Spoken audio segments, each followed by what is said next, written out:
IT, are you ready?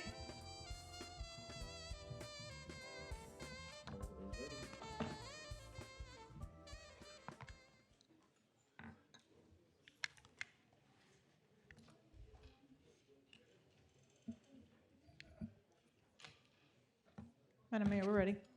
Thank you, Madam Clerk. Good morning. Call this meeting to order. Today is May 10th, and the time is 10:04 in the morning. Madam Clerk, please call the roll. Councilman Oscar Puig Corvée, Present. Councilwoman Maureen Porras. Here. Councilwoman Digna Cabral. Present. Vice Mayor Rafael Pinedo. Present. Mayor Christy Fraga. Present. Mayor, you have quorum. Thank you. Please rise for the Pledge of Allegiance led by Councilwoman Digna Cabral.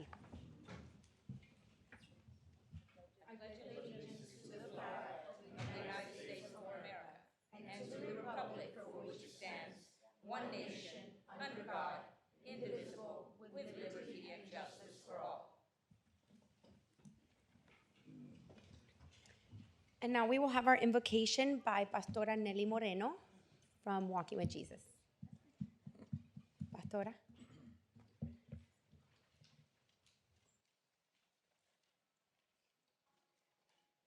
Buenos días concejales, alcaldesa, a todos, buenos días.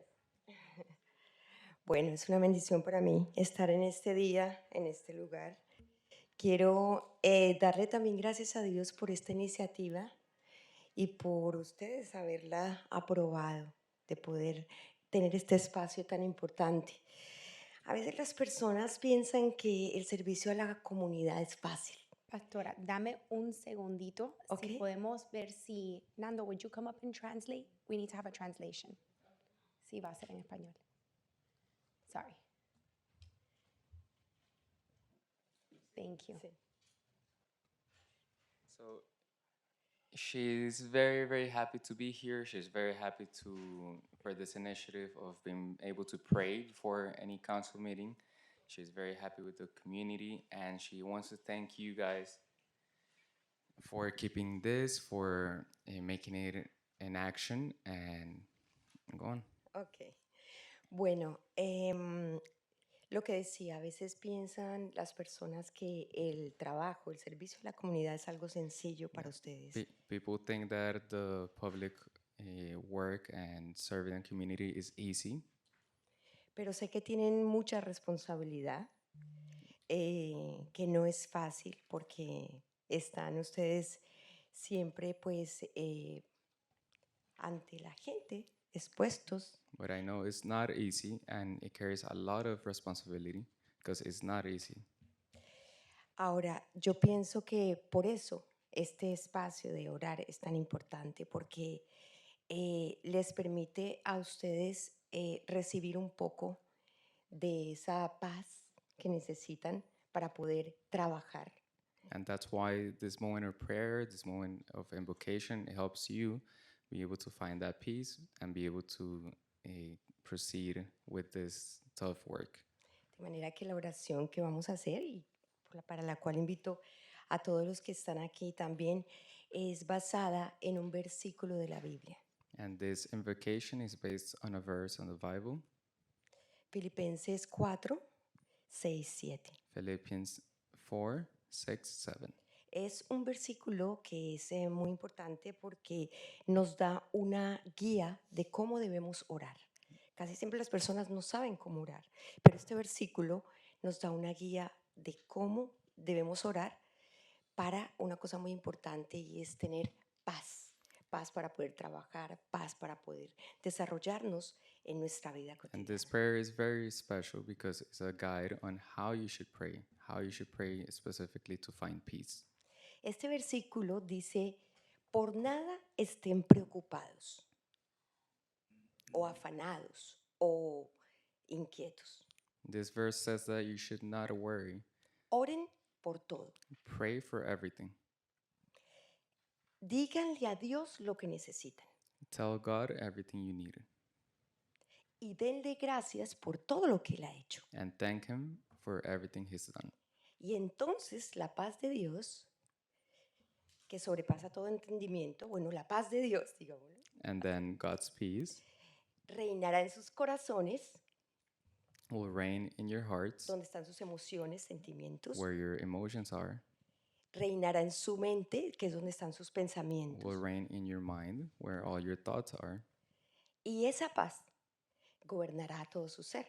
and that peace will overtake all yourself. Entonces, hay días donde estamos, todos somos padres, esposos, And donde there's estamos days that we're preocupados here as parents por that algo we en casa. get worried at home, por alguna roce que tuvimos en el día o por algo que nos preocupa hacia el futuro.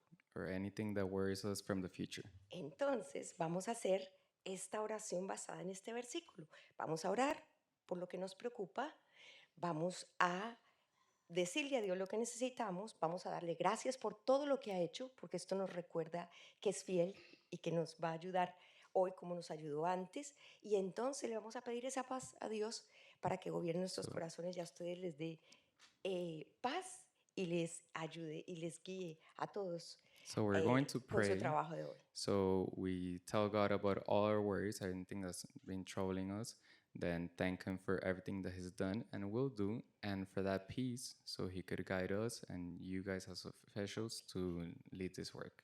Ok, entonces vamos a orar. Padre precioso y Rey amado, gracias Dios por la oportunidad, Señor, que nos das de estar en este momento aquí. Señor hermoso, en este día te pedimos que tú estés en este lugar. Gracias, gracias por todo lo que has hecho, gracias por todo lo que haces. Los que quieran repetir conmigo, los que quieran repetir mentalmente, les voy a guiar esta oración. Padre, en este día me presento ante ti y pongo todas mis preocupaciones, mis temores, mis anhelos, mis sueños, mis deseos y necesidades. Señor, te doy gracias por todo lo que has hecho en mi vida, por la salud, por mi familia, por todas las cosas hermosas que me has dado hasta el día de hoy. Te pido que me des tu guía y que esa paz preciosa que solo puede venir de ti y permanecer en mí, gobierne mi mente, mi alma, mi cuerpo y todo mi ser. Yo te lo pido en el nombre de Jesús. Amén. Muchas gracias. Que tengan un día muy productivo. Que Dios los bendiga. Recap it, boss. All right. So prayer basically was thanking God for everything that He's done, thanking Him for everything that He will do, asking Him for His guidance, asking Him for His peace, and so He could take control and take lead on every single decision and every single thing that may be decided today and in the future for the city. Amen. Thank you. Gracias, Pastora. Thank you, Nando. Thank you, Madam Clerk. Agenda order of business, Manager. If there's anything to be removed, deleted, deferred. Any of my colleagues? No. Councilwoman Cabral? Oh, thank you. I want to pull 6A for discussion. Thank you. 6A? Is that all? Okay, thank you very much. I would like to move up the presentation from the, It's 9A, Madam Mayor. there, yes.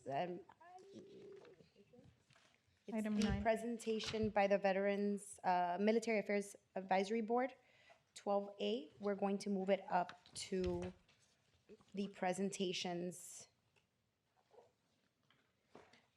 Before 8A. before 8A. Yes, So 12A will be before 8A. yes. Yes.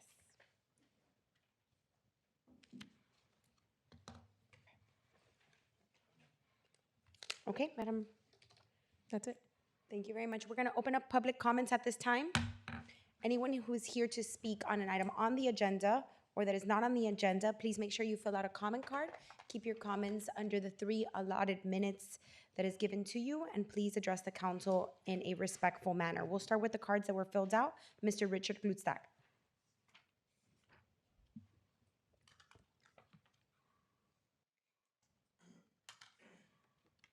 Good morning, council, everybody. I'm glad to see there's so many people here today. 4768 Northwest 114th Avenue. I just have some lists here of things I'm going to go over. Connie took pictures of everything, so if you need to look at it, she has it. Number one, give all workers benefits. 2, enforce the 2015 air odor ordinance. Hire environmental engineer. No rezoning by the Apollo Company between 97th and 107th Avenue. Give free parking for residents, not $1.50 an hour. I was under the assumption that it was going to be free from the last meeting. Raise taxes on business fees and licenses. Deny new tax abatements.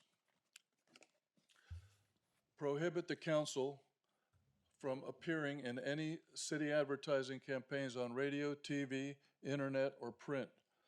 Close the Bermudas loophole on ordinance number 2023-10, which is what you're going to pass tonight, hopefully. But you should put this, close the loophole, put this in there. Refuse all multiple campaign funds of $1,000 from LLCs from the same source. Some of you are getting 3 $1,000 campaign contributions from LLCs, so we call that the Codina loophole. Put our environment first for our people. Change the Bermudas High School name to Simón Bolívar High School. At least Simón Bolívar is dead. I don't think we should name anything after anybody living. It's against one of the 10 commandments. Stop Bermudas or Martel, the Medellín mayor, from rebuilding the Covanta Dade Recycle plant in the area, because that's what they're going to do. They're going to keep the other one running for 6 years, and then they're going to rebuild it. And Medellín wants it there. So let's keep it shut. Force Commissioners Bermudez and Cabrera to nix the annexation of Miami-Dade zoning. It's a grab bag for the developers. Work as a team. There is no I in team. Don't assume anything. It makes an ass out of you and me. Our city attorney and manager must get money restitution for all victims of both Covanta fires.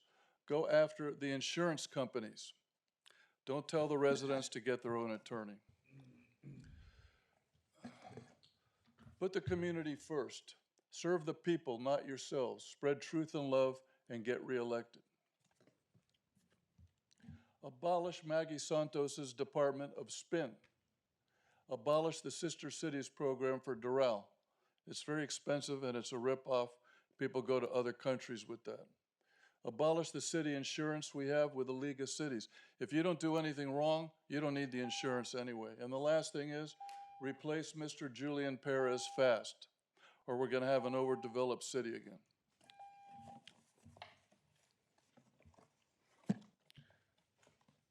Thank you, Mr. Glusak. You're welcome. Mr. Bill Watts.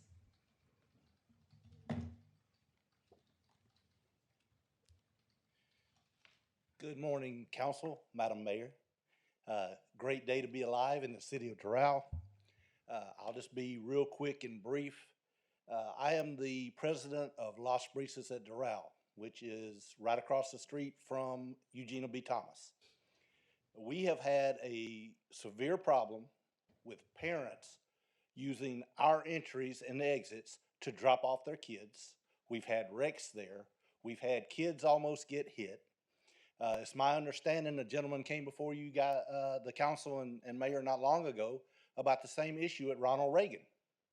I would like to see the city create an ordinance that allows the Doral Police Department to stop these parents, cite them for doing these drop-offs in front of the communities and in the middle of 114th Avenue.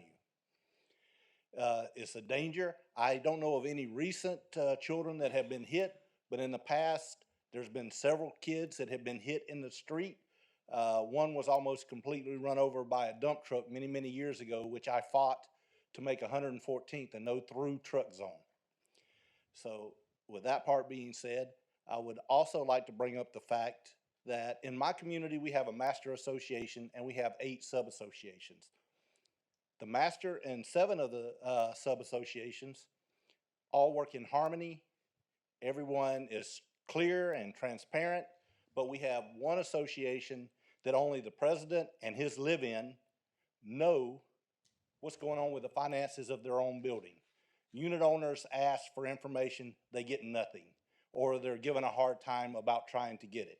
So I would like the council to look at creating a HOA fraud division here within the city and work directly with the city attorney, I mean, not the city, but the state attorney's office to put an end to this HOA fraud that is occurring in and around Doral.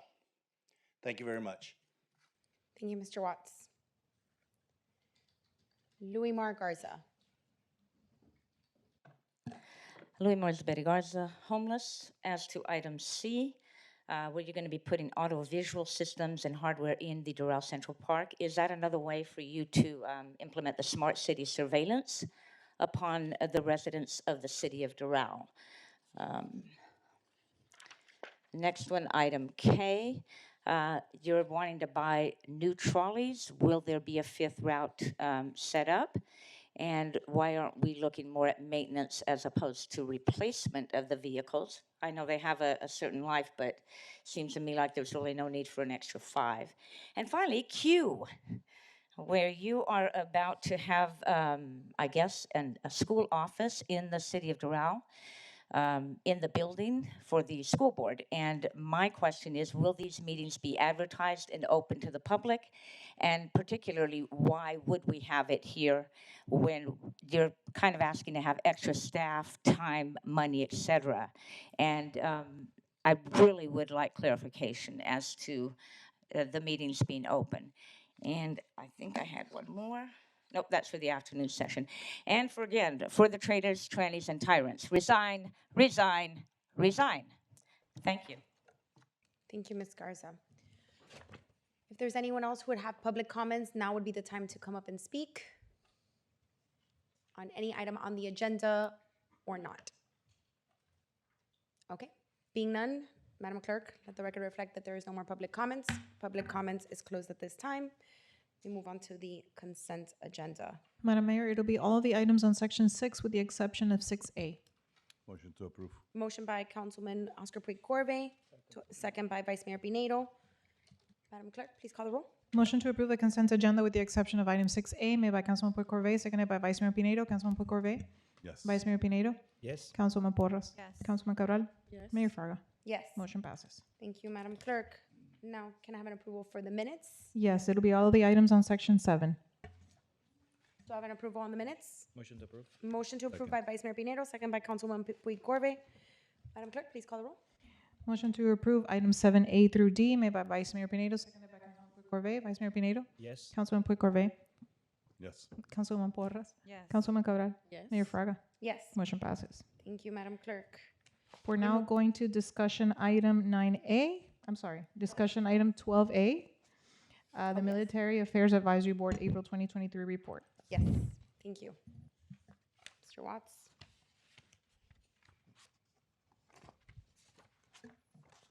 Good morning again, Mayor and City Council. For everyone that don't know, my name is Bill Watts. I am the chair of the Doral Military Advisory Committee. Been so this year, last year, and been serving for about 5 or 6 years on the committee. I come before the mayor and city council today to bring a very near and dear event to my heart and many of the military that serve today. For those that do not know, Doral is home to one of only 2 true military facilities in South Florida. We have active duty down in Homestead, and we have Southern Command here in the city of Doral. Recently, I had the upper command of Southern Command reach out to me as both a founder of VetInfo and the chair of the advisory committee, asking to bring the city and Southern Command together, the residents and Southern Command together, the veterans and Southern Command together, and the government of the city of Doral and Southern Commander together to be more close and work together. So one of the initiatives that we're looking at is Memorial Day. A lot of people see Memorial Day as a day off. let's go party, have a good time, drink beer out on the sandbars. Well, it means more than that to the military people. That's a solemn day to anyone who served. This is a day we respect those that died for our freedom. I know it's a little late to request it for this year. However, the advisory committee will be placing a wreath at the Doral Veterans Park. It will be a very informal event this year. Next year, we request that the city be more involved. We get Southern Command more involved, and let's make this a much bigger, more enjoyable event for the residents, the veterans, and the active duty here in the city of Doral. If you look around at other cities, Memorial Day, 9/11, and Veterans Day are very well observed. We want to bring that tradition here to the city of Doral. Secondly, the committee would like to hold a health fair this year. It can be veteran as well as community. Let's work together with the Parks Department, the council, the mayor, and let's bring something nice for everyone to enjoy. We could do it here in the park, right across from City Hall, or one of the other great parks here within the city of Doral. And finally, again, it's time to start working on the Doral Military Family Day, which I'm honored to say that VetInfo has worked with the city on for the past couple of years. So we would, again, like to see about getting the park.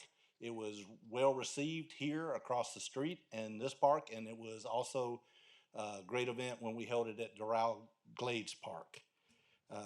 This would be veteran and active duty focused as well. Community can come out and join and meet the veterans and the active duty people that live within the city. We'll start putting together information to give back to the city, so it may be voted on to help provide support for the bounce houses, the barbecue, the food, everything that we do. So that part of my presentation is completed. I would please ask if the mayor and the city council would please come in front of your chairs real quick. There is a special presentation going to be given by the president of VetInfo this morning. If you could please come down. Yes, thank you, Bill. Before we step down, I just wanted to say we received your report and we will be working with the administration. They now have heard it as well, and we spoke recently about some of the suggestions made, and we'll definitely review it and bring something forward for next year, okay? We'll work on that together. All right, thank you very much. And then we'll just go down and get the award that you have for us. Okay. Thank you so much. Mark, do you want me to speak? Why don't you have it?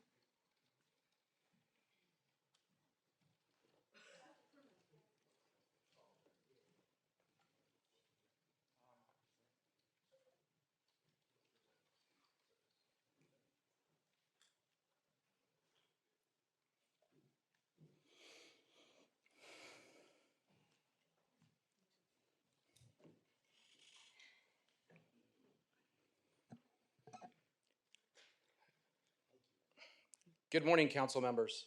Thank you for allowing us to speak for a minute here. Maria Teresa once said, "I can do things that you cannot. You can do things that I cannot. Together, we can do great things."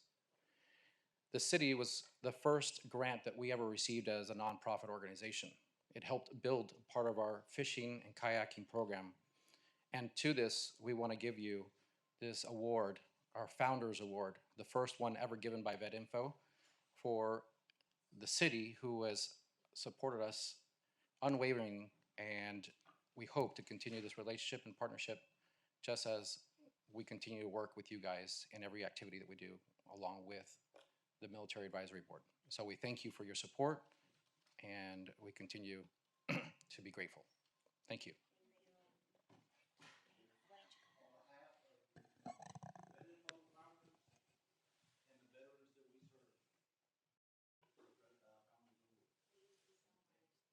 If we can have you all look right over here. It's quite a few phones, so be patient with us.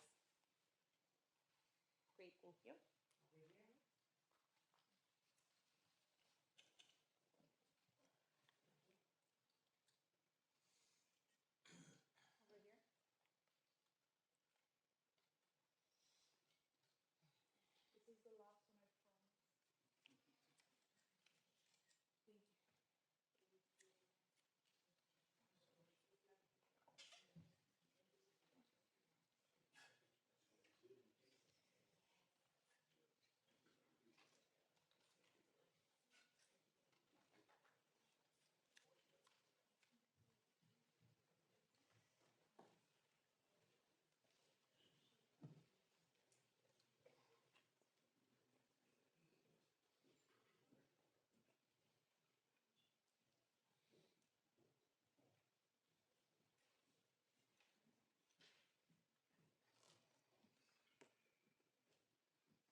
To presentation A. Yes, item 8A, Keep Trail Beautiful Business Award. Mayor and Council, Edgar this is going to be Estrada. done by our Code Compliance Director, Edgar Estrada.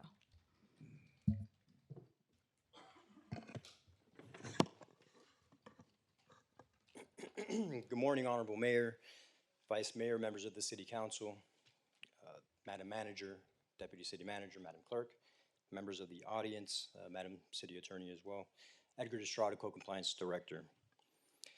This month, we are pleased to recognize Wawa Inc. for their outstanding commitment to keeping Doral beautiful. The property for which they're being recognized for is located at 3300 Northwest 87th Avenue. Wawa Inc. is a chain of more than 999 convenience retail stores, where its Doral-based location opened its doors to the public in 2020. This property is approximately 68,000 total square feet, and the company has 40 employees. Wawa is your all-day, everyday stop for fresh, built-to-order foods, beverages, coffee, fuel services, and surcharge-free ATMs. Some of the recent improvements include repainting the exterior of the building, asphalt resurfacing, restriping of the parking lot, and retouching their landscaping. It is with great pleasure that we name Wawa Inc. for the Keep Doral Beautiful Business Award for their continued efforts to keeping Doral beautiful. And Madam Mayor and Council, we do have here to accept the award the General Managers, Jason Serrano and Benji Rivera, and they're here to say a few words. And welcome, thank you very much. Please. Thank you very much for having us. We just want to thank you for recognizing us for this award. It means a lot to us. We're not just a business. We want to be part of this community. We do a lot in the community, and we just want to thank you for recognizing us again. It's an honor. Thank you. We're just very happy to be part of this community and very humble for this award today. Thank you very much. Thank you. Would you like to come up here for a photo? Thank you.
Okay, thank you very much.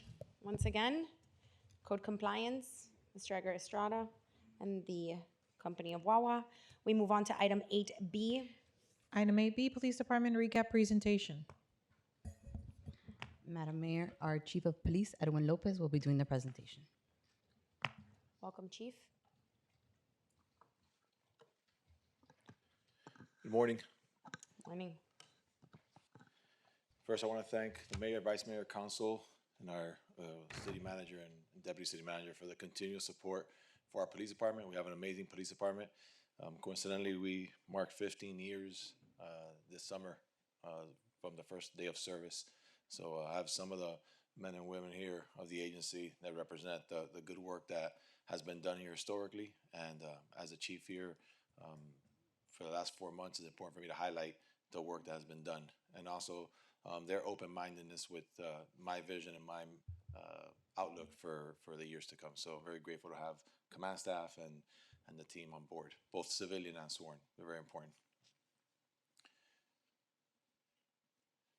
So some of the initiatives that we have rolled out over the last 4 months has been a department reorg and staffing initiative program highlighted by the implementation of an 11.5-hour work shift. The goals of this shift pilot program is to increase the visibility of our uniform patrol in our community. I've met with countless residents, gone with the mayor, the vice mayor, and the entire council and administrative team to different association meetings, and I've received raving reviews about the work of the men and women in blue, their visibility, their constant presence in the community, and I'm very grateful to be part of that. And the pilot program is going to allow for an increased staffing in terms of visibility of our uniform patrol. It's also going to allow for the creation of multiple specialized units to be able to target certain crime that is unique to our community. We're blessed to be in a very safe community. However, crime is cyclical in this community. It's it could be catalytic converter thefts 1 month, highlighted by the good work when we're able to proactively put some systems in place to arrest some of these individuals. But every few weeks or every month, crime tends to change because of our geographic location in the middle of everything. We're able to experience some of these negative issues, and we have, although it's not a perfect system, we have a team of individuals that know how to tackle it. Since the start of this year, we've had an 11% reduction in crimes against persons. For me, on a personal level, that's important because these crimes involve aggravated assaults, involve homicides and human trafficking and other crime that specifically target human beings. And for us to have an 11% reduction over the last few months in that, and compared to the same time frame of 2022, highlights some of the good work that the team is doing. Our arrests are up 33% over the last 4 months of the first quarter and a half compared to last year, which signifies the proactive initiatives that we've done. We've conducted multiple covert operations to target some of the crimes that are unique in this community, and we've seen an increase of an arrest in 33% in comparison to last year, from 348 to 464 arrests. A lot of these arrests are a result of proactive traffic stops. Doral is a corridor. It's an economic hub of this community, but it also is a transit area where folks on the way to different destinations drive through, and our team has been very successful. As a matter of fact, this week, 2 traffic stops yielded multiple firearm seizures, and these were due to improper U-turn. They were a result of illegal tinted windows. So just regular traffic routines led to these interactions, and we were able to take violent criminals that were on probation ready for other violent crimes like robbery, and have served time in prison from our community. So we're very grateful for that. Our vehicle burglaries are actually down over the first 5 months of this year in comparison to the same time frame in 2022. So we're very grateful for that. And like I mentioned before, our firearm and narcotic arrests are up, mostly as a result of aggressive traffic stops and tactics to really target these individuals that are targeting our community. Zero tolerance initiative is something that is important. I've heard the mayor on countless occasions refer to zero tolerance rule. We as a city have a zero tolerance for any type of crime in this community. Obviously, with minor offenses, our officers are sensitive to be able to guide and mentor certain offenses if they're minor in nature or they're committed by youth. we're the first ones to use alternatives to arrest. But when it comes to firearms and drugs and some of the pictures that you've seen here of the good work of our patrol officers and our investigators or detectives that work 24/7 to combat this, we have a zero tolerance. We have impounded 23 firearms year to date this year, so we're very proud of that work. 95% of the firearm arrests have been non-residents of Doral, and 85% of the drug-related arrests have been non-residents of Doral. So the community as a whole is safe, but again, due to the attractive nature for restaurants, for businesses, as way as a corridor for folks, we do experience some of these instances from time to time. Another rollout that we did this month that the council and the whole city was part of was our autism awareness campaign. We unveiled a brand new vehicle last month. It's one of about 6 specialty vehicles that we have in this community. Each vehicle allows us the ability to form and forge a bond with a certain segment of our community. We have a very important and loving special needs community here. So I love when this morning actually I was in that vehicle in the community, and the response that we get and the engagement is amazing. We had a law enforcement torch run this morning at 6 in the morning. Many of the staff here participating. That when we ran about 3 miles this morning, all donating money and raising money for special needs community. So these are some of the initiatives that make Doral special. In terms of technology, Doral is a smart city.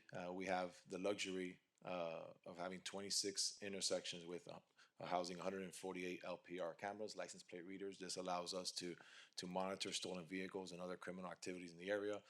We have 53 intersection cameras that allow us to assess traffic flow and divert resources off from our real-time operations center. So that is a very forward way of thinking when it comes to targeting certain issues that are unique to Doral, traffic being one of them. We're able to assess it remotely, so that's important. Instead of diverting resources immediately, we're able to gauge a complaint someone calls about a traffic issue, and we're in real time able to gauge it and look at the severity of it and allocate resources accordingly. We're also in the process of being awarded a $1 million grant by the U.S. House Committee on Appropriations. This is going to enhance our existing system. We're combining our communications and our real-time operations center this summer so that we can integrate all operations in terms of safety and security on a technological side, and we're able to bridge the gap with our community.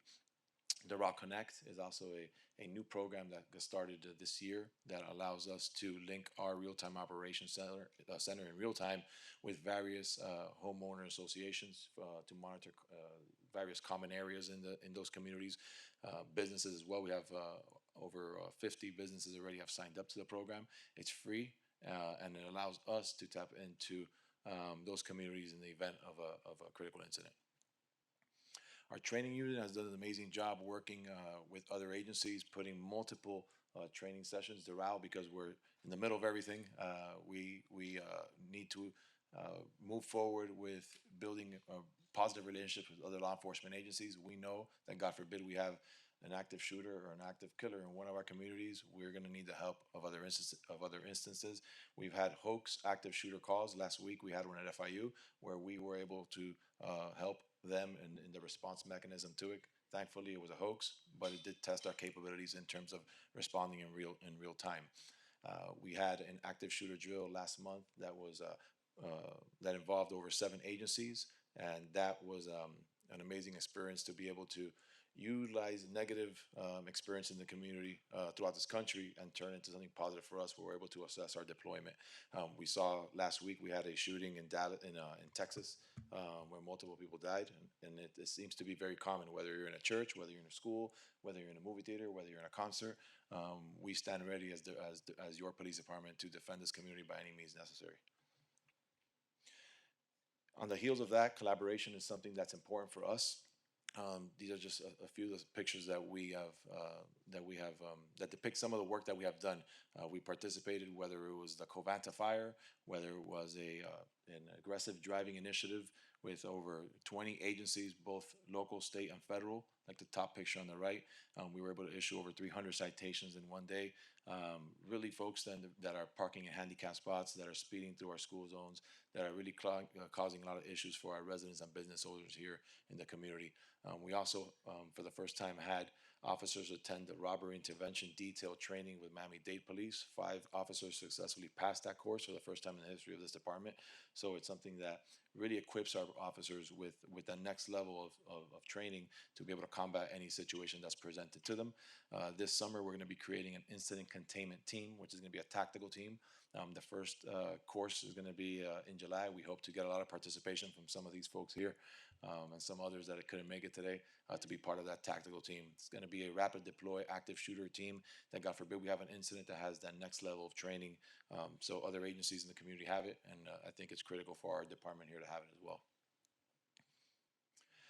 Our neighborhood resource unit, which is very near and dear to a lot of us here, is going to become also our recruitment team. I feel that as the eyes and ears of our police department into the community, visiting homeowner associations, they know best who would be a good fit for our police department. So we are combining the roles of our recruiters and our neighborhood resource unit. We're going to be augmenting that unit as well. It's going to have as a matter of fact, the sergeant of that unit is right there.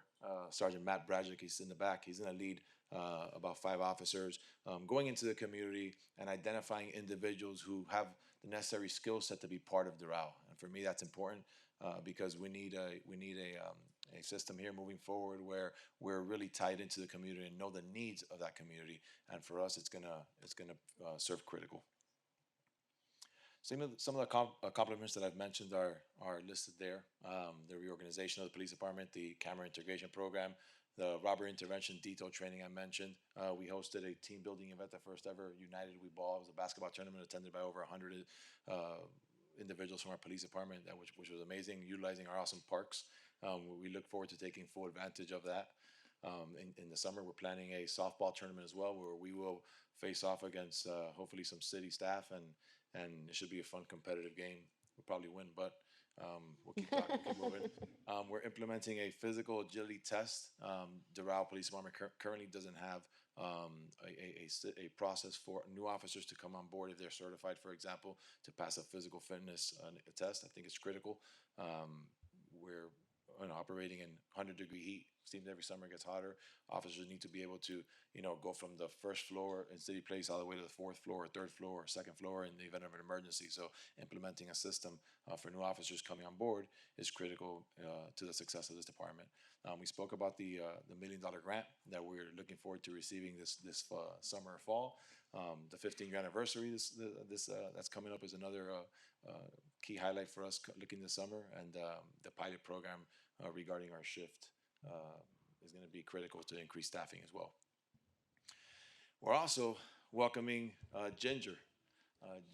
Ginger's coming to us with only 4 months of law enforcement experience. It's a Labradoodle. It's going to be assigned to our school resource officer unit. And the duties will include providing companionship, relieving stress, helping promote positive environment with the kids in the schools and staff, getting a lot of hugs, I'm sure, and attending a lot of events for the mayor, the vice mayor, and the council. We're here to serve you. Ginger is, like I said, will be assigned to a school resource officer that will travel to multiple schools. So that will be the main assignment for Ginger. But they may show up other places, then they may pop up in city and parks and in other events. So we're looking forward to the first ever emotional support canine. And as a matter of fact, I want to thank Mr. Pepe Badia for his generous donation. Where is he? He's over here. For Ginger.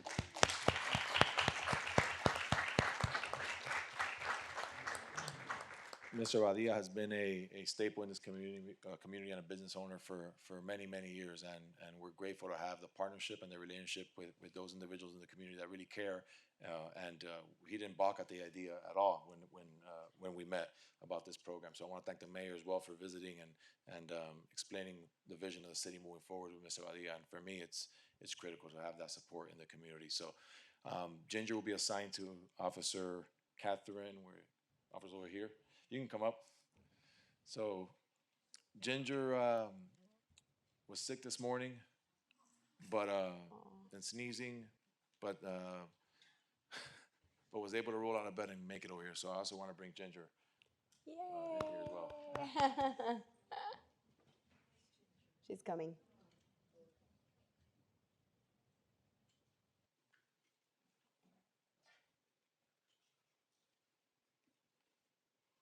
This is the first time they meet, by the way.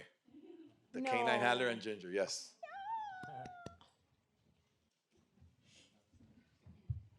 Bring her over here, Catherine.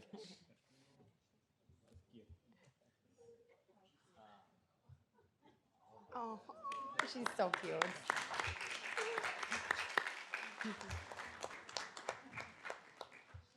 So this is it. This Ginger's been. We've had Ginger for about a month. Maria has been keeping close eyes on her. Ginger is a Labradoodle, 4 months old, like I mentioned. Has big paws. Will be growing a lot. Expected to be about 60 to 70 pounds, fully grown. So it will be on duty, going to work every single day with Catherine. So we're very grateful for Mr. Badia and the mayor and the council and the team for just approving this. It's not easy sometimes to look at these things and just be so transparent and forward thinking. So I'm grateful to work for a team of individuals that supports these ideas. So thank you. That concludes the summary. Thank you, Chief. So don't go far, Ginger.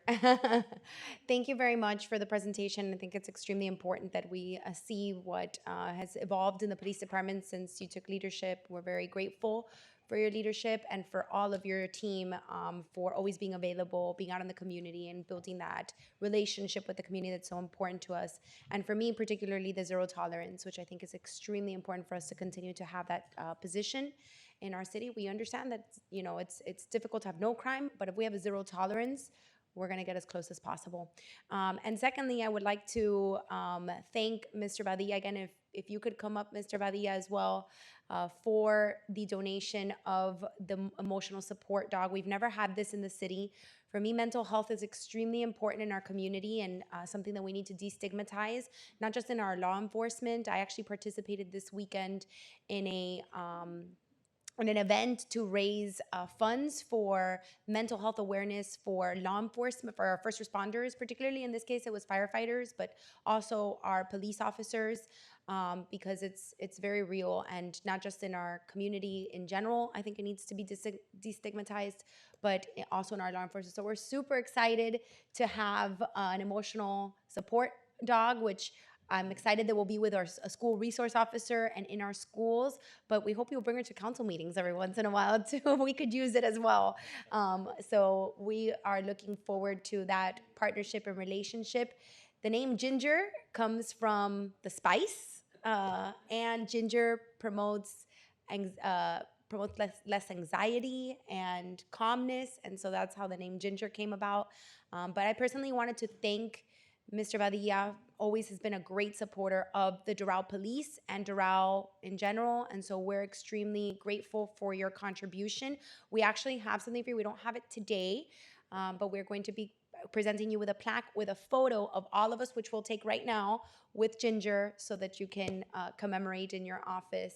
So, and I don't know if you have any words that you would like to say, but we would love to hear from you. As Mr. Badia's coming up, he's also donated a few. He's donated us bottles of ginger. a bottle of ginger. You know, I met Ginger a month ago. She's bigger already. I know she's bigger. She already It's grew. okay. Listen, it's my honor. I moved a little company here in 99. There were 42 of us. Today, we're like 640. Yeah. I love Doral.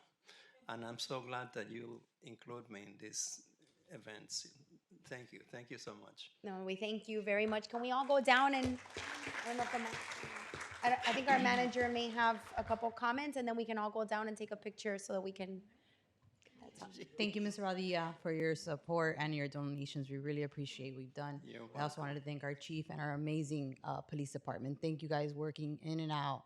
No matter what day it is, time, hour, you guys are always there supporting us. So just wanted to appreciate you all as well. So thank you all, and great work on the last, every day and the last 4 months especially. Thank you. Thank you, Chief. Do you guys want to say something? Would you like to say something, Councilwoman? No, I just think the dog's adorable, but I'd like to see a cat. Vice Mayor? Yeah. I just want to echo what no what my colleague just said. I'm just kidding, but what the city manager and the mayor said in regards to we have an amazing police department, and I mean it's not a secret. I keep saying you guys are pretty amazing. All the support that that I can do and that we can do, certainly you guys have it, and I look forward certainly to the 2024 budget discussions. Hopefully we can make things even better. But the accomplishment that you guys have so far in the last 4 months, I mean, it's speak highly about the department that we have. So I just want to say thank you to you guys. Thank you, Vice Mayor. Thank you for your Council- vocation of service, because I know that this go beyond a job description for everything that you do and the risk that as well that you're involved, and to your families too that got blessed, because I know that in order for you to be here, also your families go through worrying, making sure and praying for all of you to be safe. So thank you so much. Thank you to all of you. And now me, the last one.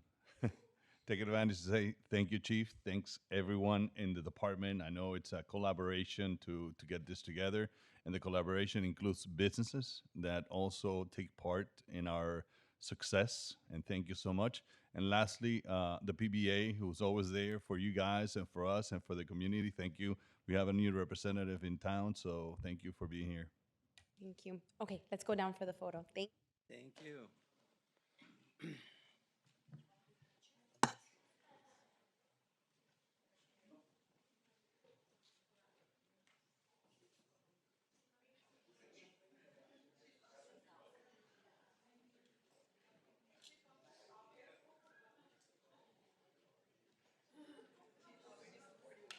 I know, the minute I touched her, I was like,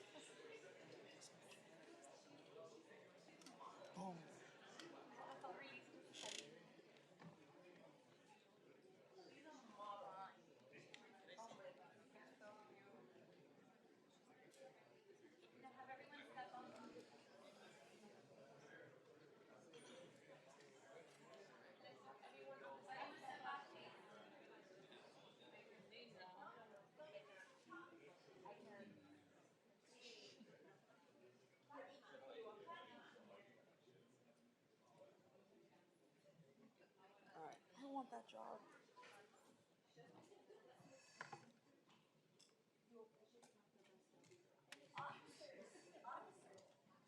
Can you take it from one of the trucks? Yeah.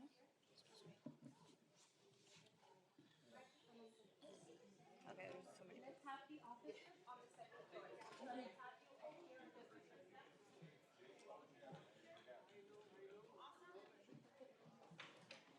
Oh, sorry. Who are we missing? Sorry. Oh. Okay, can I just ask everyone to take one step back first? Because I need to grab it with this camera and then we can all move forward.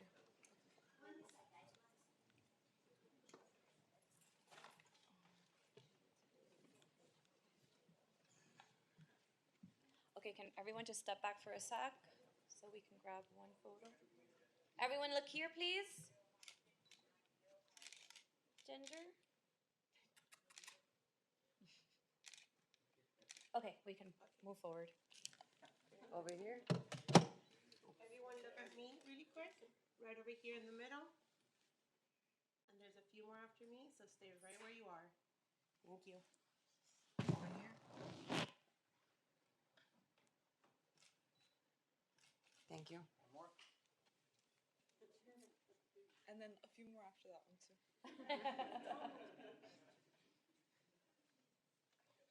Over here.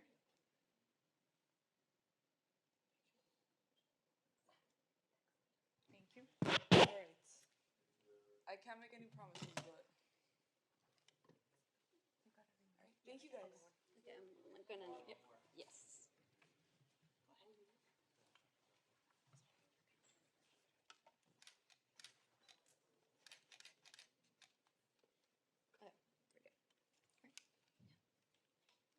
Thank you. Thank you, guys.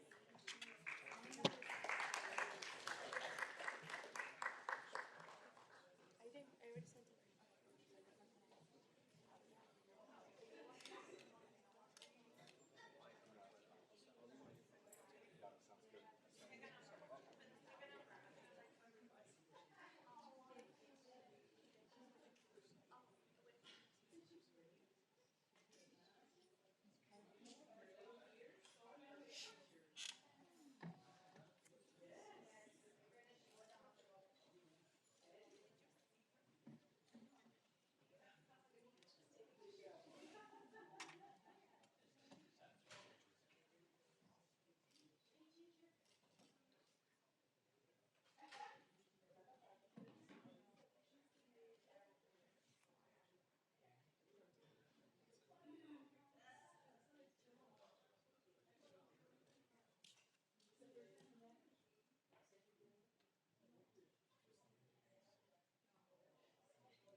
Yes.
We apologize. We're back. We had to take a minute to take in all the cuteness.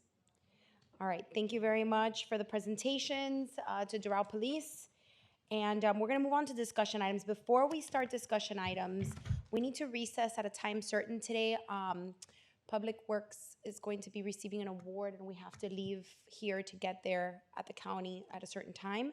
So in an abundance of caution to make sure we finish with time, we're going to move item D. We're gonna move item 9D and item 10, 11, 12, well, 12 we already did. 10, 11, mayor's reports and council comments, as well as the city manager's report, city attorney, and city clerk's reports to the evening. So we will hear items 9A, 9B, 9C, and the item that was pulled now. Do you need a motion for that, or? No. No, I think just with consensus, and everyone in favor say aye? Aye. Aye, okay. So we're now move on to discussion items. We'll go to 9A, Yes. Smart City Advisory Board member nominations. Thank you, Madam Clerk. This item is coming from my office. This is the nominations for the Smart City Advisory Board. All the names were attached with a motion. To approve. Motion to approve by Vice Mayor Pinedo, second by Councilwoman Porras. Madam Clerk, please call the roll. Vice Mayor Pinedo? Yes. Councilwoman Porras? Yes. Councilwoman Cabral? Yes. Councilwoman Cabral? No, yeah, I have to, you could please repeat. It's the advisory, Sister City Advisory Board member nomination. Yes. Smart City. Smart City, I'm so sorry. Yeah, I was looking into my calendar because I don't have that was going to happen for the Public Works. I don't have. I'm gonna mention in the mayor's report, unfortunately, we were only given a certain amount of tickets, so the Public Works Department is going, myself and the manager. We were not allowed to invite everybody. Okay. We will be no, I was just presenting, we will be presenting it today in the mayor's report, though. So I'll go and repeat that. Vice Mayor Pinedo? Yes. Councilwoman Porras? Yes. Councilwoman Picorbe? Yes. Councilwoman Cabral? Yes. Mayor Fraga? Yes. Motion passes. Discussion item 9B. A resolution of the Mayor and City Council of the City of Doral, Florida, urging the Florida Legislature to enact Senate Bill 588, House Bill 657, or similar legislation that would authorize local governments to use speed detection systems to enforce speed limits within school zones during specified times, providing for transmittal, and providing for an effective date. Councilwoman Porras? Yes, sorry, your item. Thank you, Mayor. This is a resolution just urging the passing of a Florida bill or law that would allow municipalities to install their own speed detection systems in the school zones, which of course would be very beneficial for school-age children and us in making sure that they're safe around the school zones.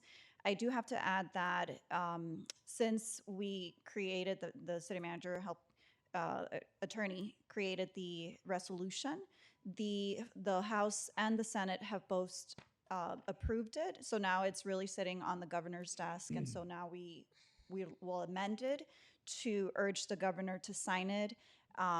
Obviously, as you all know, public safety, especially for our school-age children, is very important, and that's just one component of all the things that we have to do to ensure the safety of our community and our children. But this is, I think, a step in the right direction, and I really do urge all of my colleagues to support this, and hopefully, it does get signed and we can implement some of those solutions. Thank you, Councilwoman Porras. Any comments from my Motion to colleagues? approve. Motion by Councilwoman Cabral, second by Vice Mayor Pinedo. As amended. As amended, yes. Yes, as Absolutely. amended. Thank you. Thank you, Councilwoman Porras, for bringing this forward. A motion to approve as amended made by Councilwoman Cabral, seconded by Councilwoman Puig Corvée. Councilwoman Cabral? Yes. Councilwoman Puig Corvée? Yes. Councilwoman Porras? Yes. Vice Mayor Pinedo? Yes. Mayor Fraga? Yes. Motion passes. Thank you. Next item C, a resolution of the mayor and the city council of the city of Doral, Florida, authorizing South Florida PBS Inc. in partnership with the Alzheimer's Association Southeast Florida chapter to use the Doral Cultural Arts Center for a Brain Health Month event to be held on June 27, 2023, authorizing said organizations to park the Brain Bus at City Hall, providing for a waiver of rental fee in an amount of $400, authorizing the use of the city logo for said event, providing for implementation, and providing for an effective date. Thank you, Madam Clerk. This item belongs to Councilwoman Puig. You have the floor. If I may. June is Brain Health Month. My office has been approached by South Florida PBS and the Alzheimer's Association Southeast chapter requesting a partnership with the city of Doral to host an insightful conversation at the Cultural Arts Center on Tuesday, June 27th from 4 to 8 p.m. I have been working with both organizations since I became a councilman, and my experience has been wonderful because they are both professional, dedicated, highly experienced, and community health-minded organizations. In addition to the symposium, the Alzheimer's Association has a brain bus they would like to park alongside City Hall on that day. The bus has resources and professionals manning it, and they hope it is and their hope is that our employees, as well as the foot traffic and other visitors, will come by and be informed. And now that we have Ginger, I hope that the police department can add Ginger to the equation. Yes. Yes, thank you, that's it. Thank you, Councilman. Any questions? Motion to approve. Motion by Councilwoman Cabral. Do I have a second? Second by Vice Mayor Pinedo. Motion to approve made by Councilwoman Cabral, seconded by Vice Mayor Pinedo. Councilwoman Cabral? Yes. Vice Mayor Pinedo? Yes. Councilwoman Porras? Yes. Councilwoman Puig Corvée? Yes. Mayor Fraga? Yes. Motion passes. Thank you, Councilman, for bringing this forward. We're now going to the consent item that was pulled. Item 6A, a resolution of the mayor and the city council of the city of Doral, Florida, approving an agreement with Southern Group of Florida, Inc. for lobbyist services, authorizing the city manager to execute said agreement and to do all things necessary to effectuate this resolution, including expend funds within the firm in an amount not to exceed $90,000, providing for implementation and providing for an effective date. This was pulled by Councilwoman Cabral. Okay, thank you. Councilwoman Cabral, yes, you have the floor. Okay. So, on my understanding that the purpose of the hire in this form, accordingly to the memo, is to represent the city in two things. First, annexation. The second, the advocacy for alternative solutions and outcomes related to the Cavanta waste-to-energy plant currently located within the city limits. So this will cost taxpayers $90,000. The thing is that I find this move interesting, considering that our county commissioner and former mayor of the city has been fighting to work and do against all of this. I mean, to represent us in the county. And I don't see the need. Why is it that we need to hire a firm to be able to represent our city in the county when we have him in person and no better than him understand the issues that we have, not just because he's a resident, but because he also is our former mayor and founding mayor of the city.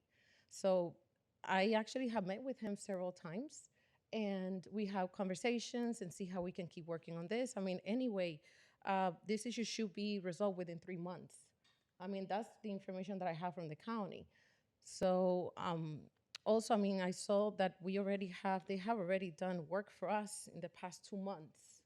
And that's why it's also be requesting to pay retroactive for the time that they already have given service. I mean, I think April, at least that's my April and May. So we in the amount of $15,000.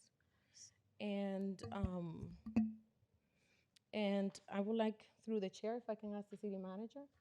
Absolutely. I want to understand, and if you can please elaborate a little bit when it comes here that is being satisfied with the service, that you're being satisfied with the service of the firm.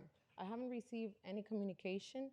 I don't know exactly what have they done, what is it that they were working, what was they instructed, what have been the feedback, and I would like to see if you can also share what have been the feedback.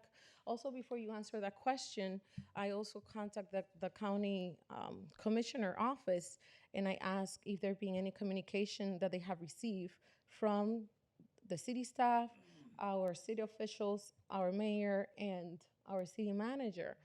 And since January, and they said that they haven't received any communication whatsoever. And if you could please share the, thank you. May I answer now, Councilman? Yes, Oh, madam. okay, No, just no, wanted to make yeah. sure you were done. I want to make sure I didn't interrupt you. To your first point on why hiring a lobbyist when we have our commissioner up there is due to the fact that the commissioners should not break sunshine law. They shouldn't be talking to each other. So it's good for having lobbyists, as the city previously had lobbyists for the Covanta, and they previously had lobbyists for the annexation.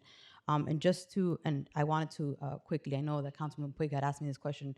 I'm sorry, Councilman, I did not get you the response in time. But to answer your question right now on the cost, prior to the lobbyists were Ballard Partners, were hired for 6 months at $45,000 to assist with Covanta, and Gunster, Miguel Diaz de la Portilla, lobbyist at $87,000. Also, that was for annexation. So those are the costs before, along with Mr. Ron Book, which was $126,000, which was for the state lobbying, and a total of $258,000 last year for lobbying firms. So just wanted to clarify the cost. To your point on the cost, that's how much it was. In regards to the, you mentioned January. No, it hasn't been January. It was No, I actually say April. April, No, April and May. Yeah. April, May. Okay, April and May, yes, they were hired. Annexation was a big priority. That was supposed to come in commission, to the commission in March. It did not go in March, so therefore we took a proactive approach. I have the threshold of under $15,000 to hire. That's what I did. I did it under my authority, and that's why we hired them. I wanted to bring it forward because we still haven't gotten anywhere with annexation or the Covanta. The Covanta was actually a direction from the entire council to bring somebody to lobby for us for the Covanta. We thought it would be a good idea to put both of them together since it is a county situation, and that's what the firm will be doing for us. We've met with them. I will be happy to provide a report for you on the meetings that we've had with them in regards to annexation and to the Covanta property with the solid waste out there on their site. They're going to be actively meeting with commissioners. I'm going to be joining them with some of the commissioners, other district commissioners, because at the end of the day, there's 13 commissioners, and we need to make sure that we can try to get as much support as possible in getting everyone's vote to make sure that we protect our city residents. So that's why it's important. It has nothing to do with the current district commissioner that's there. It has to do with working together and making sure that we can get that thought across. Did I answer all your questions? Yeah, the comment that I'm going to say regarding that you're commenting and how much we have spent prior to having this new lobby, the thing is that the prior commissioner that we had was not really representing our city. So that's why we have to end it having to hire other people in order to make sure that there will be communication, because the prior commissioner, we all know, he was not representing the city. It was the opposite. I mean, he proved it when he actually moved and make the move for the voting for Covanta, that he was clearly not for the city, not representing the city, not the interest of the residents of the city. So right now we do have a commissioner that is sitting there, that is looking after us, that is looking into our interests, that is a Doral resident. And that's why I'm asking, why is it that we need, instead of having first a conversation with him, see how it goes within, and because so far there haven't been no communication from our staff, our city, with him directly. And I think that that's vital, that we have to first sit down with him, who is representing us, who actually, I understand on the sunshine law break, that's not sure. It should never happen. And not elected officials should break that law. But we have him there representing us. So that's why I don't agree that we actually had to spend $90,000 on hiring someone when we have him there. And he actually someone that have proven and have, even before he even decided to run for commissioner as a mayor, how much he loved the city and everything that he has done for the city and what he's going to continue doing, because that's what have proven. That's what he talked to me when I sit down and have a conversation with him. And sure, I mean, I'm not saying that, and I do understand there can be some conflict or anything for whatever, but here we're here to represent the community. Here we are to work together as a team. So that's why I don't agree that we're going to be spending $90,000 on that. I understand. This was, again, the directive from council. There was a consensus on February 8th from all of you all directing manager's office administration to hire lobbies for the Covanta. What I did was also add the annexation part of it to it. So I was just Yeah, but not taking at a price. direction from you all. And I think it is a benefit. Again, there are 13 commissioners, and I think it's important that we can meet individually with each one of them, including the commissioner for this district as well. It has nothing to do with the commissioner of this district. No, I'm not implying that. We as a professional, we should work with whoever we have to work with. Absolutely, and we will continue working No, with him. and that's how it Every should time be. I see him, we talk about it. That's how it should be. Yes. With all of us. I mean, here, I'm working with all of you, and we know that there's some issues, but I work with everyone because I'm here to represent the city. To the residents, I was elected to make the best decisions for the entire community, for the well-being for all of us. Thank you. Thank you for answering. Thank you, Councilwoman. Thank you, City Manager. If there's no other comments, any additional comments? Yes, Vice Mayor Pinedo. Thank you, Mayor. I'll be in favor of the resolution, and pretty much the reason is, we have been dealing with Covanta for so many years. This is what happened now. I know we're fortunate to have a new commission as part of Miami-Dade County, and I'm not here to obviously to defend any prior commissioners for District 12, but I want to remind everyone that this council back in 2018 supported the commissioner, the previous commissioner, when he actually was running for re-election, and I never heard any complaints about Covanta. So, yes, we have a new commissioner, which is great. He's the former City of Doral mayor, and I do believe that he has all the best intentions, but I do believe that he also needs help, and that's, I believe that this is what we're doing as well. We're helping. We need the support from the majority of the county commissioners, and he's only one person. So I think that we're doing the right thing for the residents. I'm glad that we're speaking about taxpayers' money, since hopefully we'll be saving a lot of money after the repealing of the pensions. So I think we're doing the right thing, and we're doing as much as we can as a city, as a council, to accomplish what the residents want, which is that, for us not to have to deal with the Covanta facility. However, I have been listening to some radio interviews as well, and I'm concerned that, there are conversations speaking about couple of years before this is resolved. So that's why I think that we have to, do everything that we can to answer to the residents. So I place the motion to approve. Thank you, Vice Mayor. Do I have a second? Second. Second by Councilwoman Porras. Any other comments? Councilman, any comments? No. I just want to quickly say thank you to the administration, to our city manager for quickly moving on finding someone who could represent our interests up there with everyone. It's not just the county commission, it's also the mayor's office as well as solid waste. There's several meetings that have to take place. I've also met with many of the county commissioners. Number one is getting them out here to see the impacts of Covanta and the facilities in our city.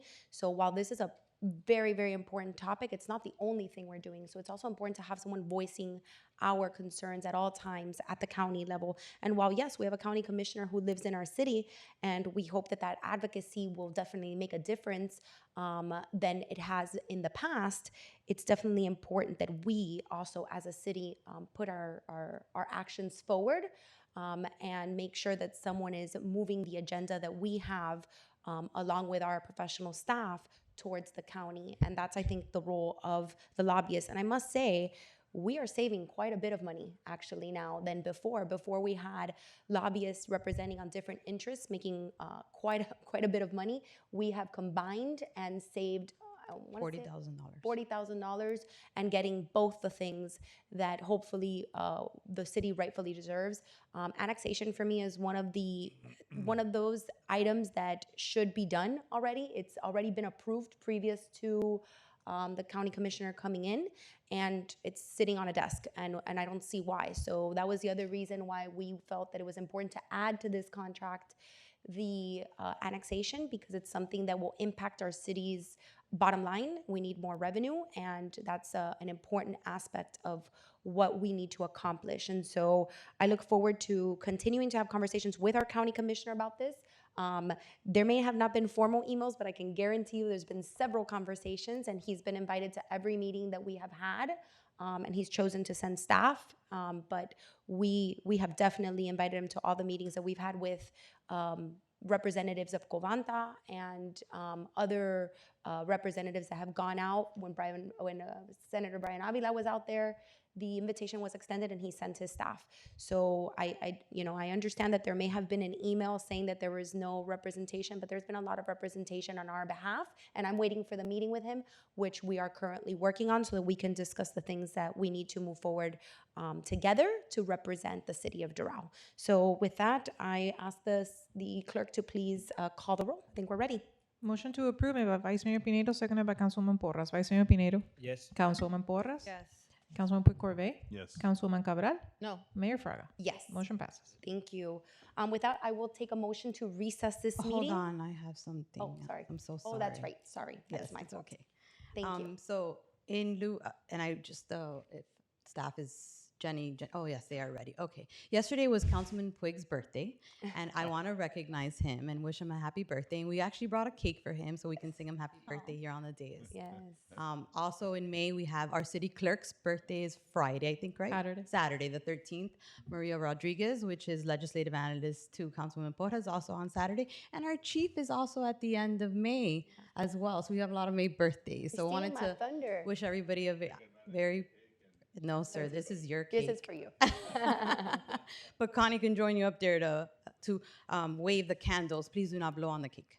Don't blow on the cake. All right, ready ready? with me. Happy birthday to you. Happy birthday to you. Happy birthday, dear Councilman. Happy birthday to you.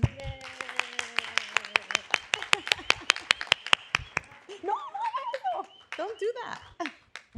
Thank you so much, Mayor and Council, for allowing us to do this. Thank you, Councilman Puig. We hope you have a beautiful birthday. Okay, thank you so much. So I need a motion to recess, and we will reconvene at 6 o'clock. Motion to recess by Vice Mayor Pinedo, second by Councilwoman Porras. All in favor, say aye. Aye. Aye. Thank you all. 5 p.m. protocol, 6 p.m. convene.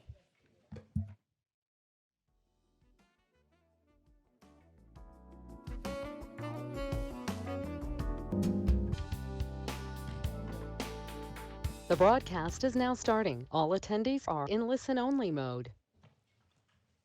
Ready, Mayor. Good evening. We are calling the evening session of this meeting to order. Today is Wednesday, May 10th. The time is now 6:06 p.m. Madam Clerk, please call the roll. Councilman Oscar Puig-Corvée. Present. Councilwoman Maureen Porras. Here. Councilwoman Digna Cabral. Present. Vice Mayor Rafael Pinedo. Present. Mayor Christy Fraga. Present. Mayor, you have quorum. Thank you. Please rise for the Pledge of Allegiance led by Vice Mayor Pinedo.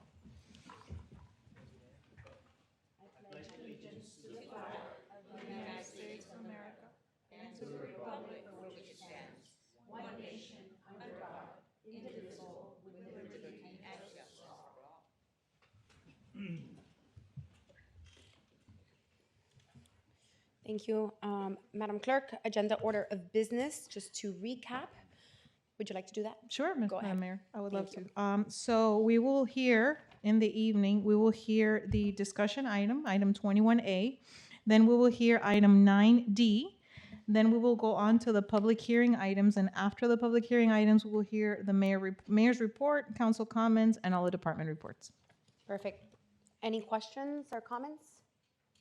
Additions, deletions? No? Okay. In that case, we will go ahead and open up the public comments portion of this meeting. This public comments portion is now open. Please come up and speak, state your name and address for the record. You have 3 minutes to speak, and you can speak on anything on the agenda or not. Please do it in a respectful manner. Louis Marza Betty Garza, homeless, with reference to item, is it 9C? Or first reading, C. Glad to do that. Glad to see that you're finally getting something done in that case, because I think it's been woefully lacking as far as enforcement and certain actions of certain council members. But I did want to make a statement. I understand that usually before we have the meetings here, that you have like a presentation with children and families, and that's great, and you've been doing it for years. What really kind of bothers me, and you know me, as the two of you that know me well, is that it is not encouraged for somebody to perhaps stay behind and actually attend city council meetings. I know that it has to do with the kids, etc. I'm the first in line to have established the bar quite some time ago when I was a single mom and bringing my 12 and 8-year-olds to the city council meetings all the way from downtown. So if there's any way that the city can encourage that, and it would encourage more civic participation. I did want to hand this out to the council members and the city manager.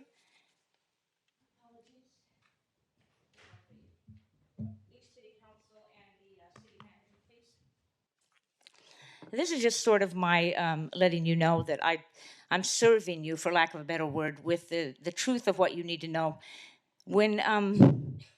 When you look at the picture and see that these men who serve us out there are as equally homeless as I am, I come to the conclusion that I cannot rest at night unless these young boys and women come home safely. And we need that through your actions.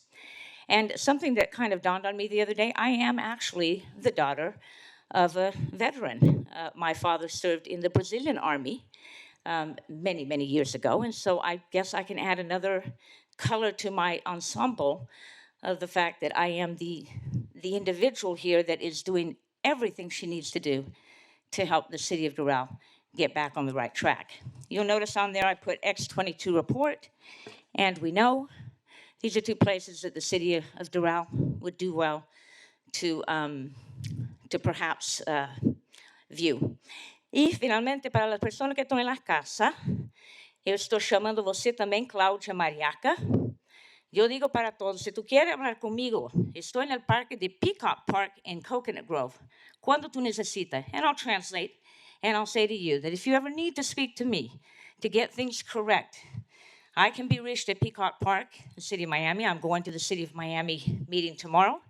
And from there, I have to hustle all the way to Dania to get a job so that I can help pay for my storage, of which it seems Doral does not have enough money to help me pay for my monthly storage. But if anybody else wishes to, it's around $300 a month. Thank you. Thank you, Ms. Garza. Any other public comments at this time? Please come up and speak now. Being no more public comments, Madam Clerk, let the record reflect that there are no more public comments. The public comments portion of this meeting has been closed. We move on to Discussion items. discussion items from the morning section. We're going to take up, or you're going to do the discussion items first? Okay, let's Yes. go ahead and do that then. Discussion item 21A, a resolution of the mayor and the city council of the city of Doral, Florida, authorizing the city manager to adopt a payment evaluation and 5-year maintenance and rehabilitation plan completed in March of 2023, providing for implementation and providing for an effective date. Thank you, Madam Clerk. Madam Manager. Thank you, Madam Mayor. I'm going to have Carlos Arroyo, Public Works Director, come up and give a presentation for everyone. Before he gives a presentation, I wanted to recognize Carlos Arroyo as on Friday he makes 15 years with the city. Oh, So just congratulations. congratulating him for making 15 years. He started off as a public works inspector and look at him now as a director. So just wanted to thank him for his 15 years of service, along with his amazing team, Rita, Edna, and all the staff at Public Works. I also want to recognize their efforts because they've been doing a lot of pressure cleaning around the city, and so we wanted to thank the laborers out there for working so hard and making sure our city is clean. So thank you guys very much for everything you Thank do. you. It's been a pleasure. So good evening, Mayor, Vice Mayor, council members, City Manager, Deputy City Manager, City Attorney, City Clerk, members in the public, Carlos Arroyo, Public Works Director. So the Public Works Department has been implementing a 5-year capital improvement program developed for the pavement, maintenance and rehabilitation of local roads under the jurisdiction of the city for the past years. The most recent 5-year capital improvement program for roadway maintenance and rehabilitation was completed, and a new evaluation of the local roads pavement condition was needed. By conducting this program update, the Public Works Department is able to confirm and extend the service life of the pavement, reprioritize scheduled maintenance, and maximize use of available funds.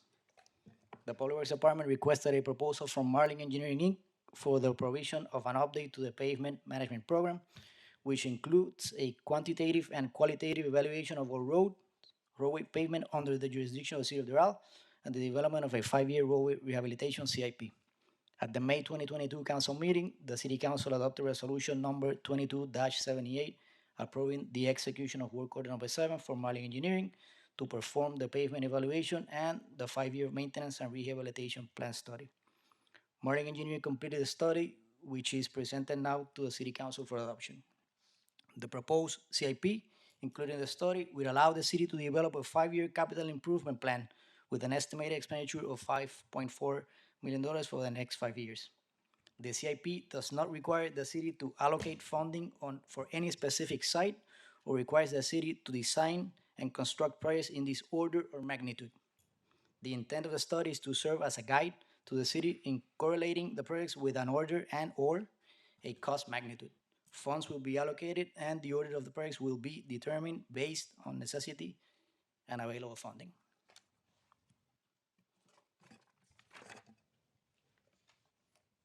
So now we go into the presentation.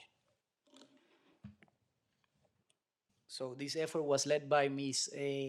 Darling Perez. She's the chief engineer, okay? So like I mentioned, Marlin Engineer was retained to perform these services. The pavement was rated based on the guidelines from the Florida Department of Transportation 2022 Flexible Pavement Conditions Survey Handbook. The handbook provides guidance on the procedures for conducting a visual, mechanical, and automated condition evaluation of flexible pavement system. The data collected during the pavement condition survey was used as input in the pavement management system. The pavement management system assists the city in making decisions and scheduling regarding pavement maintenance and rehabilitation. As part of the current effort, the city decided to utilize the FDOT pavement evaluation method, which consists of visually estimating cracking within each roadway section and through the use of an inertial profiler, collect rod and ride data as at posted speeds. Ratings for cracking, rod, and ride fall onto a scale of 1 to 10, with 10 being the lowest level of distress. Pavement prioritization was developed based on the existing levels of pavement distress and pavement age at the time of survey. Am I jumping? Yeah. So here we have a GIS shapefile, which the consultant based his evaluation and study.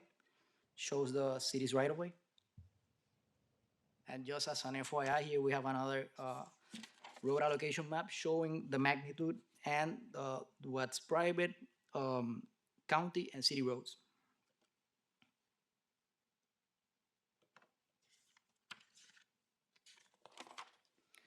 So as a general rule, Florida's highways are typically rated on 3 criteria: wheel path routing, cracking, and ride quality. If a section of highway is rated less than 6.4 out of 10 for any of the categories, then the pavement is listed as deficient. However, where the posted speed is 45 miles per hour or less, a rating of 5.4 or less for ride quality is deemed deficient. So as part of the 2022 FDOT pavement evaluation method, the stress of each roadway section is visually estimated for the following: cracking by class, rod rating, patching, raveling, and ride rating. The network pavement condition survey was performed using ICC's IRIS Pro Pave survey vehicles. In addition, high-resolution digital images were collected and calibrated to provide asset inventory information for the city. Based on the 2022 FDOT flexible pavement evaluation method, pavement cracking is one of the most important criteria to determine the pavement condition. Cracking is generally the first sign of failure. If left untreated, cracks in the pavement surface will spread downward through the asphalt until they reach the underlying limebrook base, providing an avenue for water to penetrate the pavement structure. Introduction of water into the pavement base is the surest way to cause pavement to completely fail, requiring total reconstruction of the roadway at a cost significantly higher than resurfacing. Consideration is given to three types of cracking in flexible pavement described as follows: Class 1B, Class 2, and Class 3. Cracks in the pavement are generally caused by poorly constructed paving joints, shrinkage of the asphalt layer, daily temperature differential, cracks in underlying layer that reflect up through the pavement, longitudinal segregation caused by the improper pavement installation. Rut rating. Wheel path rutting is the most important rating out of the three condition ratings because rutting is considered a safety hazard, especially on high-speed roadways. Rutting is especially hazardous because standing water in wheel path can cause vehicles to hydroplane and crash. Ride rating. Ride quality is a measure of what the traveling public feels when they drive the roadways. Poor ride quality causes poor public perception and contributes to increased user costs in the form of vehicle maintenance. However, a poor ride does not necessarily pose a safety hazard, nor does its deferred remediation necessarily results in higher maintenance costs. Ride smoothness is given at least the least weight of the three ratings. Raveling. Raveling is the wearing away of the pavement surface caused by the dislodging of aggregate particles and are classified as follows: light, moderate, and severe. The underlying cause of raveling are most related with low quality of the asphalt mix when applied and with age of the asphalt binder. Patching. A patch is an area of the pavement that has been replaced with a newer material after the time of original construction, indicating that there has been a repair. Only significant areas of patching should be considered when performing the pavement condition survey.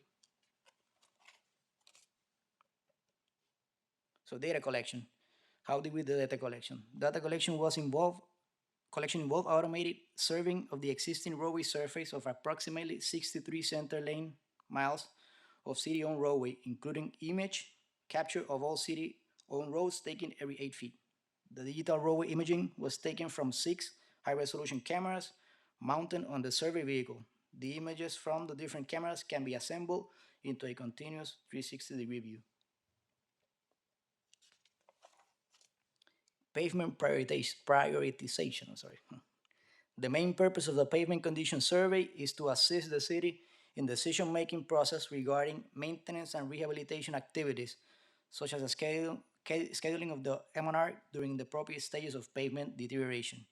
The performance of a given rehabilitation strategy is very difficult to predict, but is particularly sensitive to the following factors: type of distress present and the structural condition of the pavement, the structural design, the extent, type, and quality of previous repairs and materials used, the truck traffic level, and the climate conditions.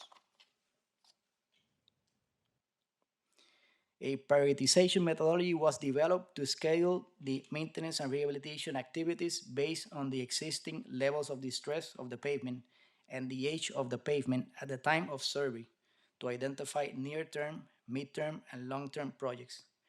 The prioritization methodology is as follows: identify deficient road segments, identify segments that are under construction or currently programmed, identify the near-term projects, the mid-terms, and the long-terms. Maintenance and rehabilitation planning is a systematic approach where a set of activities are applied to pavement sections based on the stress within pavement, budgeting, and condition indicators. This approach establishes a work plan based on a selected or specified minimum distress rating for the entire network. Based on the aforementioned prioritization method, Maintenance and rehabilitation activities are scheduled for the year in which each distress rating for each pavement section falls or is expected to fall below the established minimum threshold. A 5-year maintenance and rehabilitation plan was developed to help with the prioritization and allocation of funds over the next 5 years. A contingency of 20% was added to the cost of the projects to account for unforeseen costs and fluctuations in the price of the construction. It should be noted that a special consideration was given to the programming of adjacent segments with the similar distress ratings. The scheduling of the maintenance and rehabilitation activities may be rearranged to minimize mobilization and maintenance of traffic costs and to diminish impacts to the traveling public. A yearly budget distribution was also considered when programming the M&R activities. Here you can see the cost per year as per the plan. And here you can see an exhibit with the actual milling and resurfacing plan for the whole city and the 5 years. Can you go back to that last slide? Back. Please, thank you.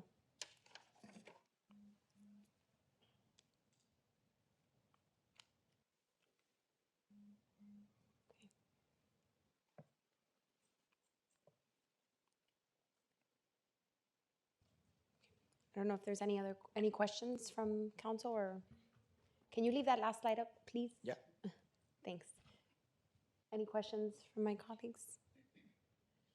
No? Okay, I have a quick question. So here on this slide, it says year 3, the yellow, but it's a little bit confusing because I think some of these yellow are actually county roads, correct?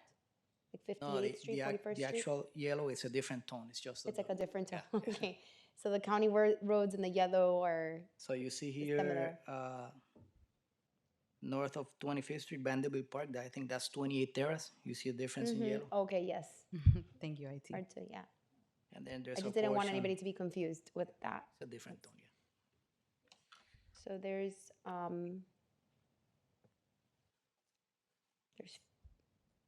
only like there's only 3 projects that year? Actually, It looks this is like? just a planning tool, so it all depends on the funding that Okay. we have, Right. how we can To- divide the where we funding. allocate. Recommendation. Yeah. To follow. I see that 79th Avenue, the 79th corridor, Mm-hmm. it's slated for year 4 and 5. Correct. That area seems to have, more than anything, flooding. I guess the resurfacing of it is not as in poor condition, is what the report showed, which Correct. is why it's slated later Correct. in the 5-year plan. Correct. Okay. I think one of the biggest concerns and one of the roads that, in my opinion, traveling on is in the poorest condition in our city is 58th Street. And then there's a couple of areas in 107th that's been under construction for a long time. Obviously, those are county roads. But that's, I would say that one of the roads I get the most complaints about is 58th Street. So I know that, again, that's not under our purview or responsibility. Do you happen to have any update on what the status of that portion of 58th Street They are supposed to start construction by the end of summer. by the end of this summer? Yeah. So traffic along the area is gonna get Tough. worse. Yeah. Well, make sure we're taking that into consideration when we're making some of these improvements off the outlying streets. I see that, I think this is right off of 58th Street after 97th Avenue. I want to say this is 102nd. Oh, no, 104th is slated for next year. There's a big portion of street there Yes. from 58th between 107th and 97th. That's correct. Yeah. That's, yeah, 104. 104th.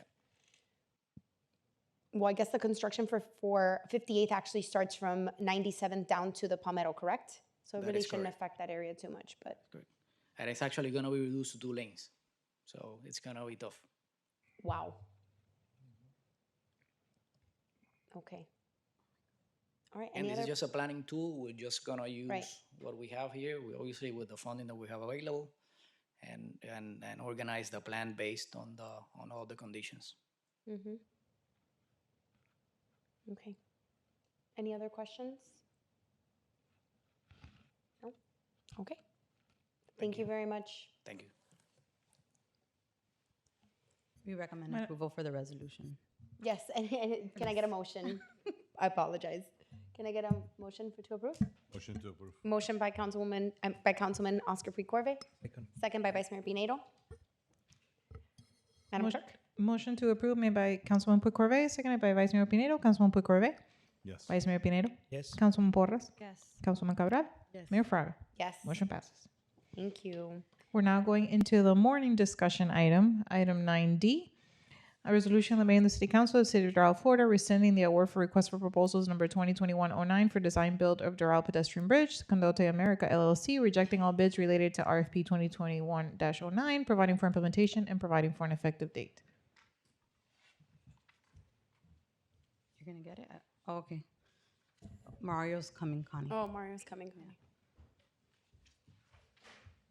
So what you have in front of you, while they get me the clicker, I'm gonna budget for a second clicker. So not delays. Thank you, Mario. Thank you for your assistance up there. Oh, he could present. Mario, you want to present? No, I think it's good. So what you have in front of you is actually, we're recommending rejection of, to reject all the bids for the pedestrian bridge. But before, I wanted to just go really quickly through a history of the bridge itself, the pedestrian bridge project, and how it came to the city and where it came from. So in 2017, the city applied for an FDOT TAP grant. It's a grant that actually is a federal grant that goes through the state and then comes through the TPO, and the TPO approves it. In 2018, as we were going through the Parks Bond projects, it was added as one of the projects underneath the trail system, the trail network system. I just want to make a note that this is not part of the bond referendum. It was not language in there, therefore there's no requirement from the bond perspective to do it. In 2019, this was brought in front of council, the resolution 19-012, that the third option was selected. In 2020, the execution of the $1 million FDOT LAP grant agreement was approved by council. Can we just go back for a second? Of course. The April 2019, what was selected was the design. The design, that's correct. In April of 2021 was when the RFP was issued. In March, they brought the awardee. City approves to request award to Condote for $7.3 million. Then because it's an FDOT grant, there's certain requirements. So through this process, FDOT needs to approve the design, review the criteria packages, all of that nature. So after the RFP and after the awardee, the city sends a letter to FDOT for the concurrence award, and that was done in May of 2022. In July, FDOT completes their review and issues a concurrence letter of award. In July of 2022, the project management team, which was AECOM, alerts the city that Condote is discussing a price escalation. The PMT issues a notice of award to Condote, and Condote discusses a notice of award and says they will not sign due to the escalations. And then that also mentioned that they had submitted that bid in January of 2022, and so much time has passed. That's the reason for the escalation, was their reasoning behind it. FDOT responds to the original bid price, negotiating the escalation, considers that the date was April 29th, and that they cannot do an escalation to their agreement. And that happened in November, I'm sorry. And then in September of 2022, the city managing attorney having a meeting with FDOT. We get here in January, and we have an update to the pedestrian bridge during the February 8th council meeting, where we were meeting with Condote as well. We also met with FDOT in March. They had granted us an extension because of the time, and they have to do this within a certain time frame. They granted an extension of the FDOT grant to October of 2023. So we sent an email to Condote asking if they would honor their price, and they came back saying no, due to the price escalations, which we understand. The design was very extravagant. I don't think it's unreasonable to ask for escalations. However, FDOT is not granting that, and from an administration perspective, we also think that going $8.2 million for a bridge is also very expensive. So they said no, they wouldn't honor their price, and the second bidder is $2 million more than the first bidder. So our request is to reject all bids. Now what, right? That's the next question. So we met with FDOT on Thursday, May 4th, last week, asking to see if they would grant us another extension. And they had stated to us that they couldn't because they've already extended it. What they requested is that they can move the funding to fiscal year 2025. That still needs to go to the TPO for approval, but that we would need to begin updating the criteria package, because we also stated that maybe we can downscale on the design because it was very extravagant, to lower the cost of the bridge. We also applied this year for another grant. It's a state-funded grant, also through FDOT, but this one's a state, it's not a LAP grant. It's a different grant through the state for $750,000, which would, if we were, right now that's sitting on the governor's desk. It's gone through all the committees. It has passed. Unless the governor vetoes it, we will be getting an additional $750,000 from FDOT on another grant. So we also discussed with FDOT on the phase design approach. We also looked at different approaches to designing this, and their suggested approach was phase design would be the best approach to doing this. If we get both, 1 million, remember that if we have to ask for that again for 2025, fiscal year 2025, and the $750,000, that's how much we would have from FDOT. Just keep in mind that there's a lot of conditions and requirements when it comes to this. We do need to go to FDOT, and they have to review the criteria package, then go back for the concurrence letter, so that there's a lot of time, and that this is the reason why I believe there's taken a lot of time with the bridge. We're looking at a bridge for $10 million. We began this at a cost estimate for $3.5 million. So it's a huge price escalation, understanding that COVID has a lot to do with that. Construction took a huge hit when it came to price escalations. The city currently has, for the bridge, $5 million from the Parks bond and $2.8 million from general fund that's under the Parks, the Public Works Department. The bond conditions, the money from the bond has a requirement that you have to spend the fund, 85% of the funds need to be spent by the third year. The final issuance was done in May of 2021, meaning it must be spent by May of 2024. Therefore, $5 million from the bond projects need to go back to the bond because we won't make it at this point. However, knowing that we have the $20.8 million and the possible FDOT, we end up with $4.5 million in change that potentially we could have. Meaning if the council wishes to move forward on the bridge project, we would need to look for an estimated $2 million, because we're looking at, if we do downscale the design, looking at an estimated cost of $6.5 million. So I did a few things during this process, because making these decisions up here, I know it's not easy. So we went out there, and I actually realized this driving off of the turnpike going northbound and exiting, when I realized that that flyover is directly next to the turnpike. So now you have the turnpike, the flyover, and you will, if you move forward, pedestrian bridge directly right next to it. The design that was currently proposed was supposed to be an entrance feature to the city, and that will be now blocked by the flyover. So there's a reason things happen. So glad we didn't do that design, because you would have it blocked by the flyover. And this is a design that was chosen. Just wanted to put that in case anybody, because I also did not remember what the design looked like. This is what the design looks like.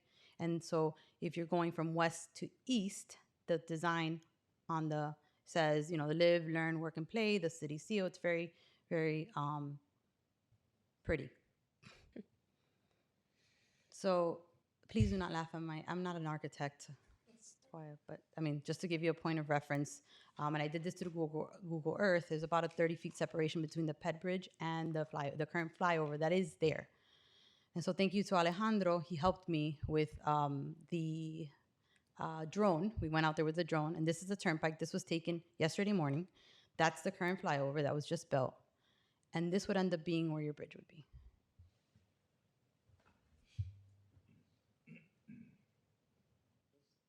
And this is just another angle. That was just looking overhead. This is looking east to west. And again, don't laugh at my drawing. Sorry. You know, I was just trying to point that the trail's there. However, I don't like to just leave you with that. I also want to make sure that there has been a point of trying to guide whoever's on 117th Avenue and running down that trail, walking or biking, that there is a point of where you could cross safely, which is 115th Avenue. It's a 0.20 miles more. It's less than a quarter mile. It's less than a 5-minute walk. It is safe. I also did park here, walk here, and took some pictures yesterday also. And that's the way you guys can see what it looks like from the corner of 115th and 41st Street, how that would look if you're walking around. If you have a ramp, you would have to walk a little further anyways because you have to go up. So, you know, it might be the same thing at the end of the day. What I would recommend that if we can work maybe with the county to create maybe put some pavers or paint it, make it a little more, enhance the crosswalk so that traffic slows down and realizes there's a crossing there, if that's the case. So you have two options.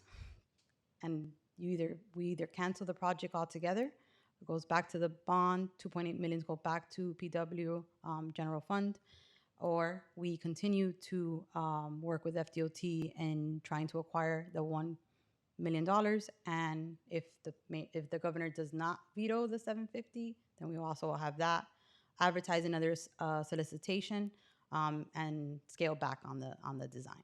So those are the options right now. I did ask Public Works to give me some numbers on how many people were using. The last numbers they had were from 2022. There's an average of 285 people a day using the 117th Avenue path. I don't know if they're crossing over on 41st Street. We just know that that's the amount of people using it, averaging. I'm sorry, that's a week, an average a week. Thank you, Carlos. Yeah, they did it they did so on a Friday, 31 people, Saturday, so averaging on a week is 285. So you have an average between 35 to 75 people using it daily. That concludes my presentation, and now there's two things. The first one is the recommendation on rejecting the bids. The second part is the next steps. Any questions? Thank you, Madam Manager. Any questions from council? I have a quick question. Yes, Councilwoman Porras, you're recognized. I'd be interested in knowing whether that number of people actually are crossing, because I know that's a very popular walking path. It is very popular. So, you know, I'd be curious to know if they're actually crossing or it's just because people live there and they're just walking.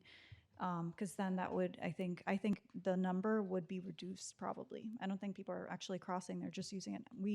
My husband and I use it almost every day. Yeah. I was there yesterday and there was people on it, but it didn't seem like they were going all the way to Right. 41st. Usually I don't see people crossing over. They're just using it. Yeah. Just Thank you, a quick comment. Councilwoman. Any other comments? Comments on this side? I think that I will go with the what you were advising with the county to see if they can make it, you know, a better place, because it's 2025 and we're asking for almost $2 million. But inflation going up, at that point when it comes, that might be not enough. So I think that enhancing, you know, following your advice, I think that will be the best way to proceed, at least for now, to see how progress later on, and maybe we will be able to have the funds or not. Yes. Thank you. Got a question. Yes, Councilman Puig. If we decide to cancel, does the governor automatically says? I'm going to talk about that. Yeah, now. we would contact. I'm going to talk about that now. Yeah. Oh, okay. Yeah. I would contact I'm gonna talk. Okay. the state, absolutely, and just pull it off. Yeah. So, okay. So I have a couple comments. Obviously, the pedestrian bridge was, when I came in, I immediately asked, because I was under the impression that it was under construction and that was moving along, and it wasn't. Obviously, everything was pretty much halted. When we went up to Tallahassee, one of the things that I had asked our lobbyist right when we sat down was, we need more money for the pedestrian bridge because it had escalated so much, and there was really not a lot of funding for it besides the $1 million we had received, plus what we were pulling from the bond to try and pay for it. So I immediately asked if there was a way we could get some support to get more funding for it, and they jumped on it, and Miami-Dade College also jumped on to create a safety route, and we've been allocated $750,000, which is great. However, I think it looks really bad on us as a city to take that money unless we have a commitment to building this, which in my opinion at this point is just unrealistic. It's way too expensive to build. Even if we scale back, I don't know how much we could really scale back to a cost closer to what we originally anticipated this would cost the city. We have to give back the $1 million, and there's no guarantee we'll get it. They're saying it'll be slated for the 2025 year, but there really is no guarantee. They can't guarantee that. They're just saying we could put it back in the fund and hopefully you do get it. We also don't really know what conditions the 750 will come with, if there'll be like a timeline for it. So that's another thing we would have to ask. We met with the Secretary of FDOT for the region when we went up to Tallahassee, and we were told that when the escalated price came back from Condote, she had recommended to the city manager and the attorney at the time to sign a separate agreement with them for the city to pay for that escalation, because it was still less than what the second bidder was, so that they could move forward. And that didn't happen. So that's how we kind of ended up with 3 extensions from FDOT. So at this point, they're saying we need our funds back. I think it's a good option to enhance the crosswalk and maybe create some type of like green path, maybe something that is attractive and calls attention. There's flashing lights that can be put on the ground. I've seen a lot of enhanced crosswalks. So I think that that's much more cost effective, even if the city had to foot that bill on behalf of the county to enhance that crosswalk and create a safer path for people to ride their bike or cross over at this time. That would be the most cost efficient and effective way to still meet our goal at this time without having to expend this money. I think that the funds are much better utilized being put back into the fund, as well as being prioritized in projects that will have a higher benefit to the community, such as completing more of our bike path. And there's areas of the city we've identified that need sidewalks. By J.C. Bermudez High School is one of the areas. There's some areas that are dark. This will not take off the lighting, right? The lighting is still there. This would actually enhance more lighting. Correct. I want to highlight that we are not, because originally part of the pedestrian bridge budget was the lighting of the trails. We separated that. We took $2 million. Right, we took $2 Originally, million. there was $7 million from the bond, and just going back to point of a reference, originally it was only $1 million from the bond money that was supposed to go to this project. It went up to 7 when we got here. We removed $2 million on February 8th, and now there's still $5 million from. So I think that we can actually take some of the funds to enhance more the lighting of some of our trails, which are highly utilized, and it would be a greater public benefit. So I'm in favor of rejecting the bid and having administration come back with some type of allocation for enhanced crosswalk after speaking to the county in that area, and then maybe looking at some of the areas that we can continue to light, maybe take a portion of the fund, small portion of the fund, and enhance more of our lightings of our trails that need lighting, looking at areas that we can improve our bike path or complete our bike path, and light areas that are highly utilized for walking, running, and biking. That would be my recommendation at this time. As much as I love the bridge, it was beautiful, it was part of when it originally came and was designed, it's just taken too long. It's taken too long, and unfortunately, it's going to cost the city way too much money for the amount of utilization I think we're going to get out of it. So I would recommend that we move forward with the manager's recommendations. I want to thank the manager and Public Works and the team in Parks for really dedicating their time to understanding and explaining the history behind this, because it's been one of my priorities when I came in, understanding, and we sat through several meetings trying to understand what was the best course of action to take, thinking fiscally responsibly, and being able to turn in a product that would be useful to our community. Safety is a huge concern, but I think that there's other ways to accomplish what we want to accomplish without spending $9 million. So I think that we will make the right decision by accepting the recommendation to reject, and then having administration, and the second part would be have administration come back with some enhanced options for crosswalks, for the crosswalk there, as well as maybe some new trail and lighting opportunities that are not complete. I know I sent one recently on 109th Avenue that may be a good option to look at.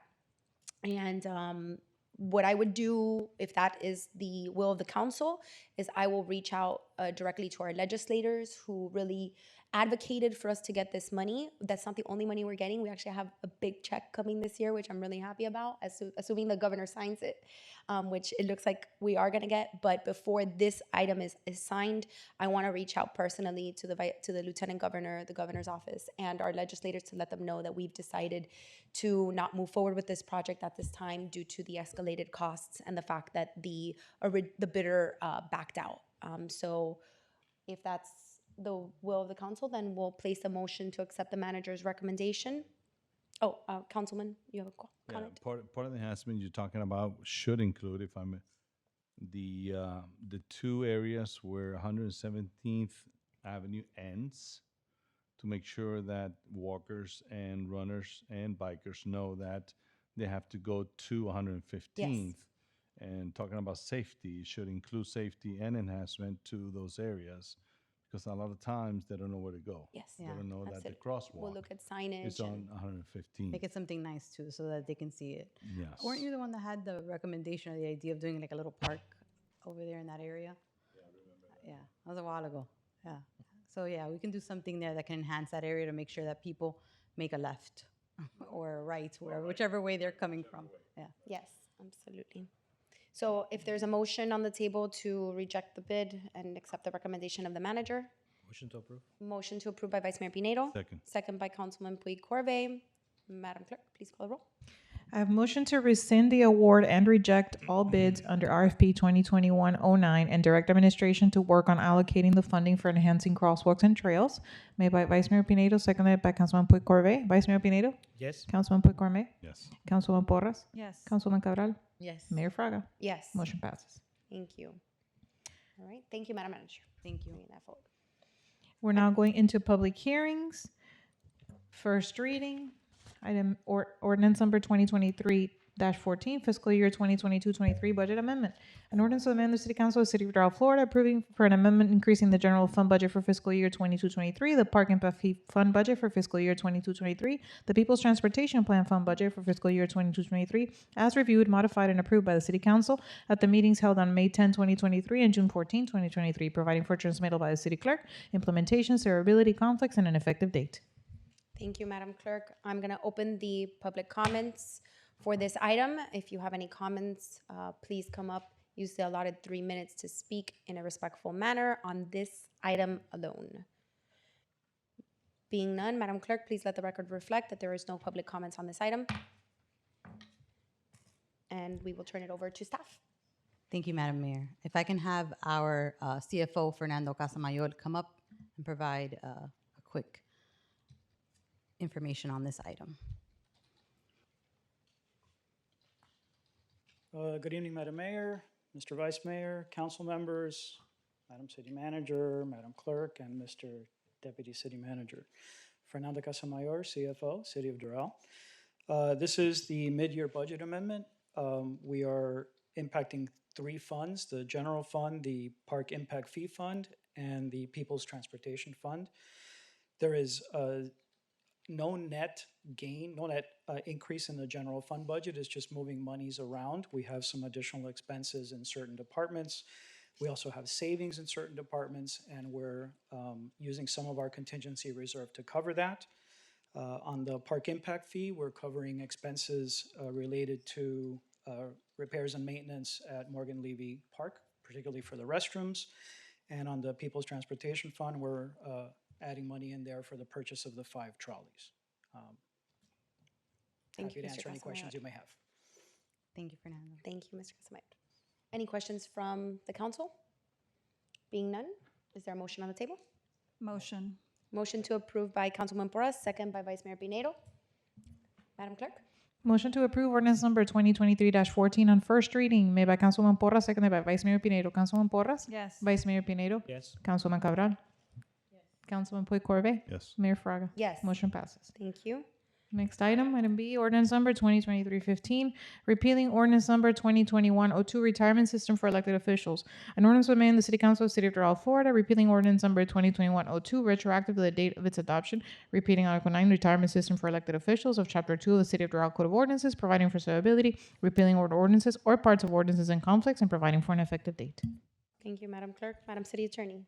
Yes, good evening, Honorable Mayor and Council. So as you recall, at the April council meeting, by unanimous vote, the council directed my office to prepare an ordinance repealing the elected officials' retirement plan. That is what is before you today.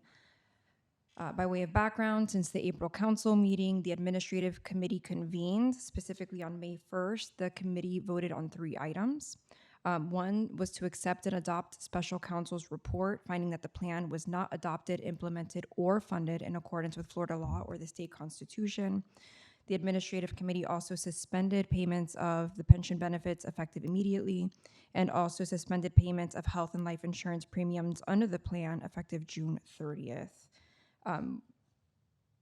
For next reading in June, we will prepare an ordinance for the council's consideration, allowing the former elected officials to remain on the city's insurance plan, but at their cost.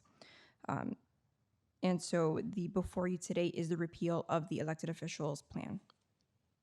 Thank you, Madam City Attorney. Any questions or comments from my colleagues? Oh, sorry, public comments.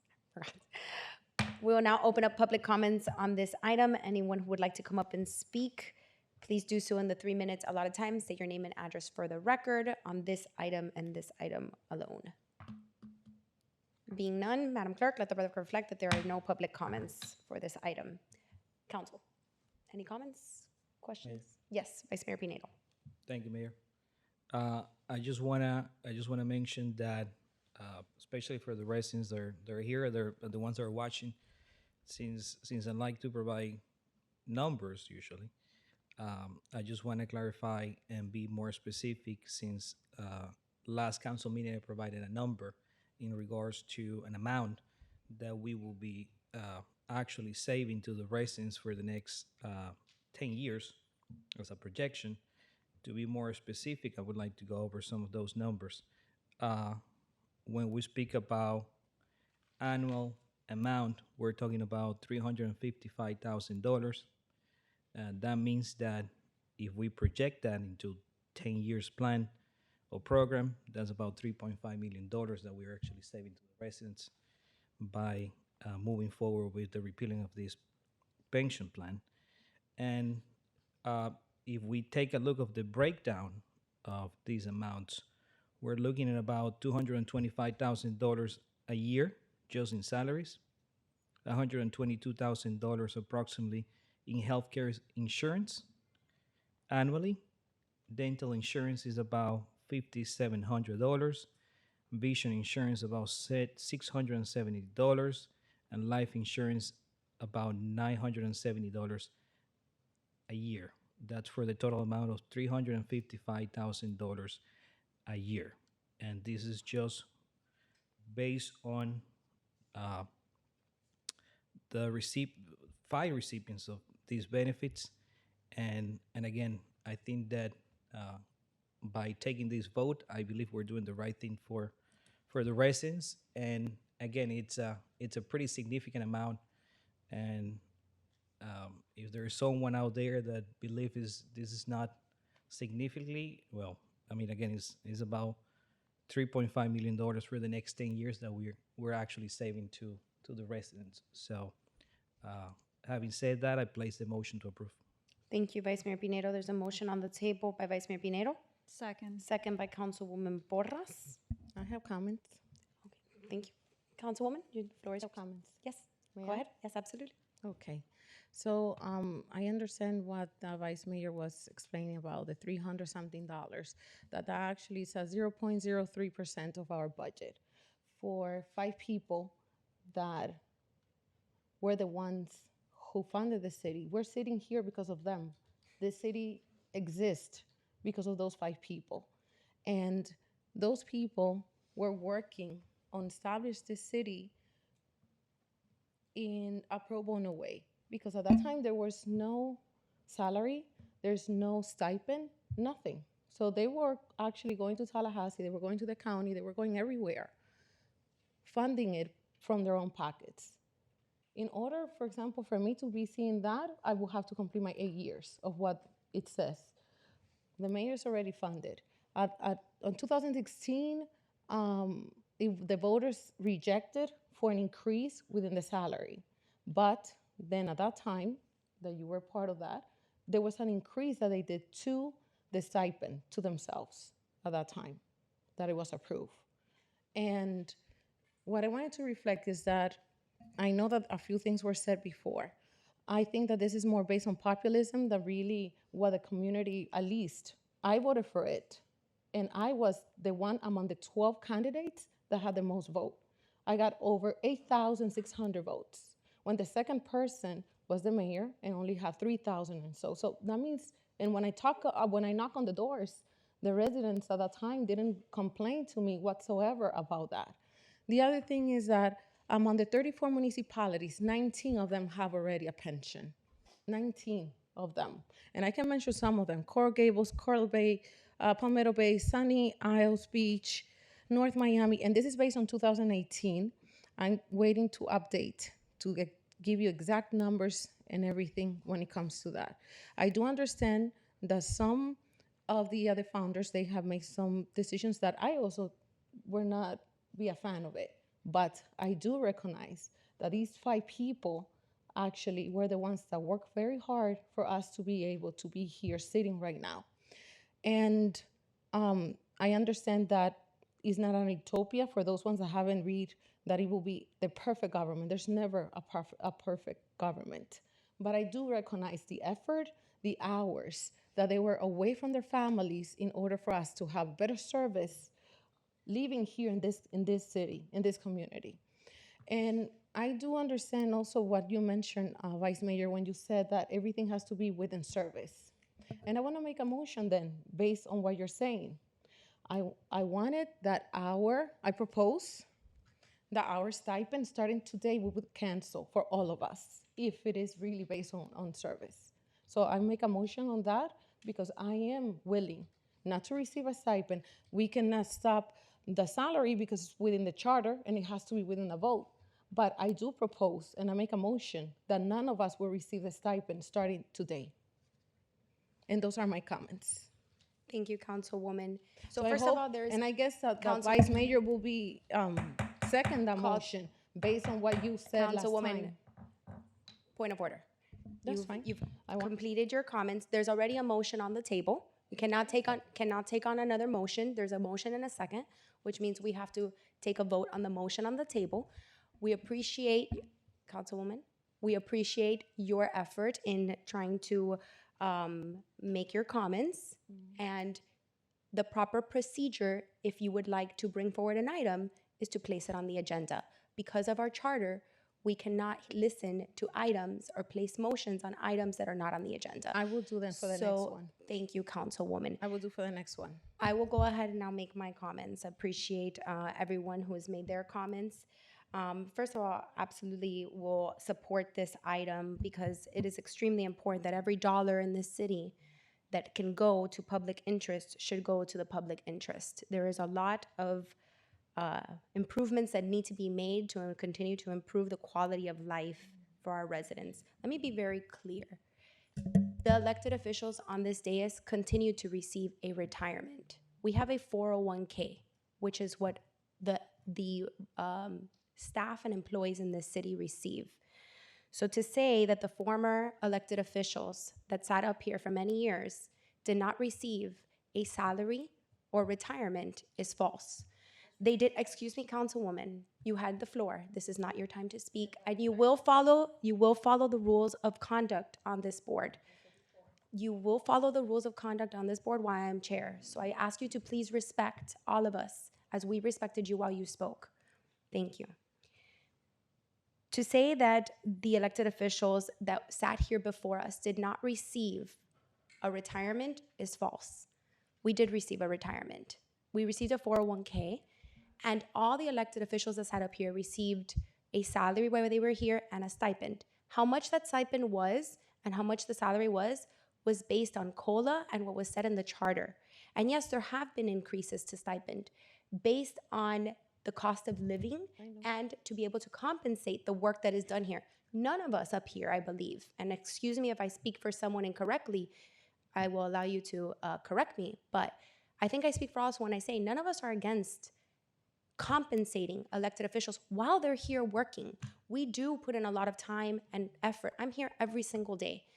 So we do put in our time, our effort, our work, our heart into this, and we should be compensated for that. And we are. We are some of the best paid elected officials in Miami-Dade County for the type of council that we are. I recognize that. I recognize it. And we put in hard work. And I am grateful for every hour and every day that the former elected officials put in here. And there's many ways to honor and recognize their effort. Some of them have names on schools.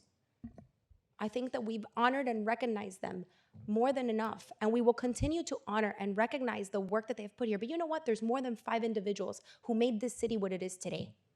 A lot more than 5. And I don't think that their tax dollars should be going to paying the livelihood of any former elected official. We are compensated the right way while we're here working as we very well should be. Plus, we get a retirement. So on top of that, we're gonna get pensions. I'm sorry, but I do not compare myself to other cities that are almost in bankruptcy because they can't afford to fund their pensions. So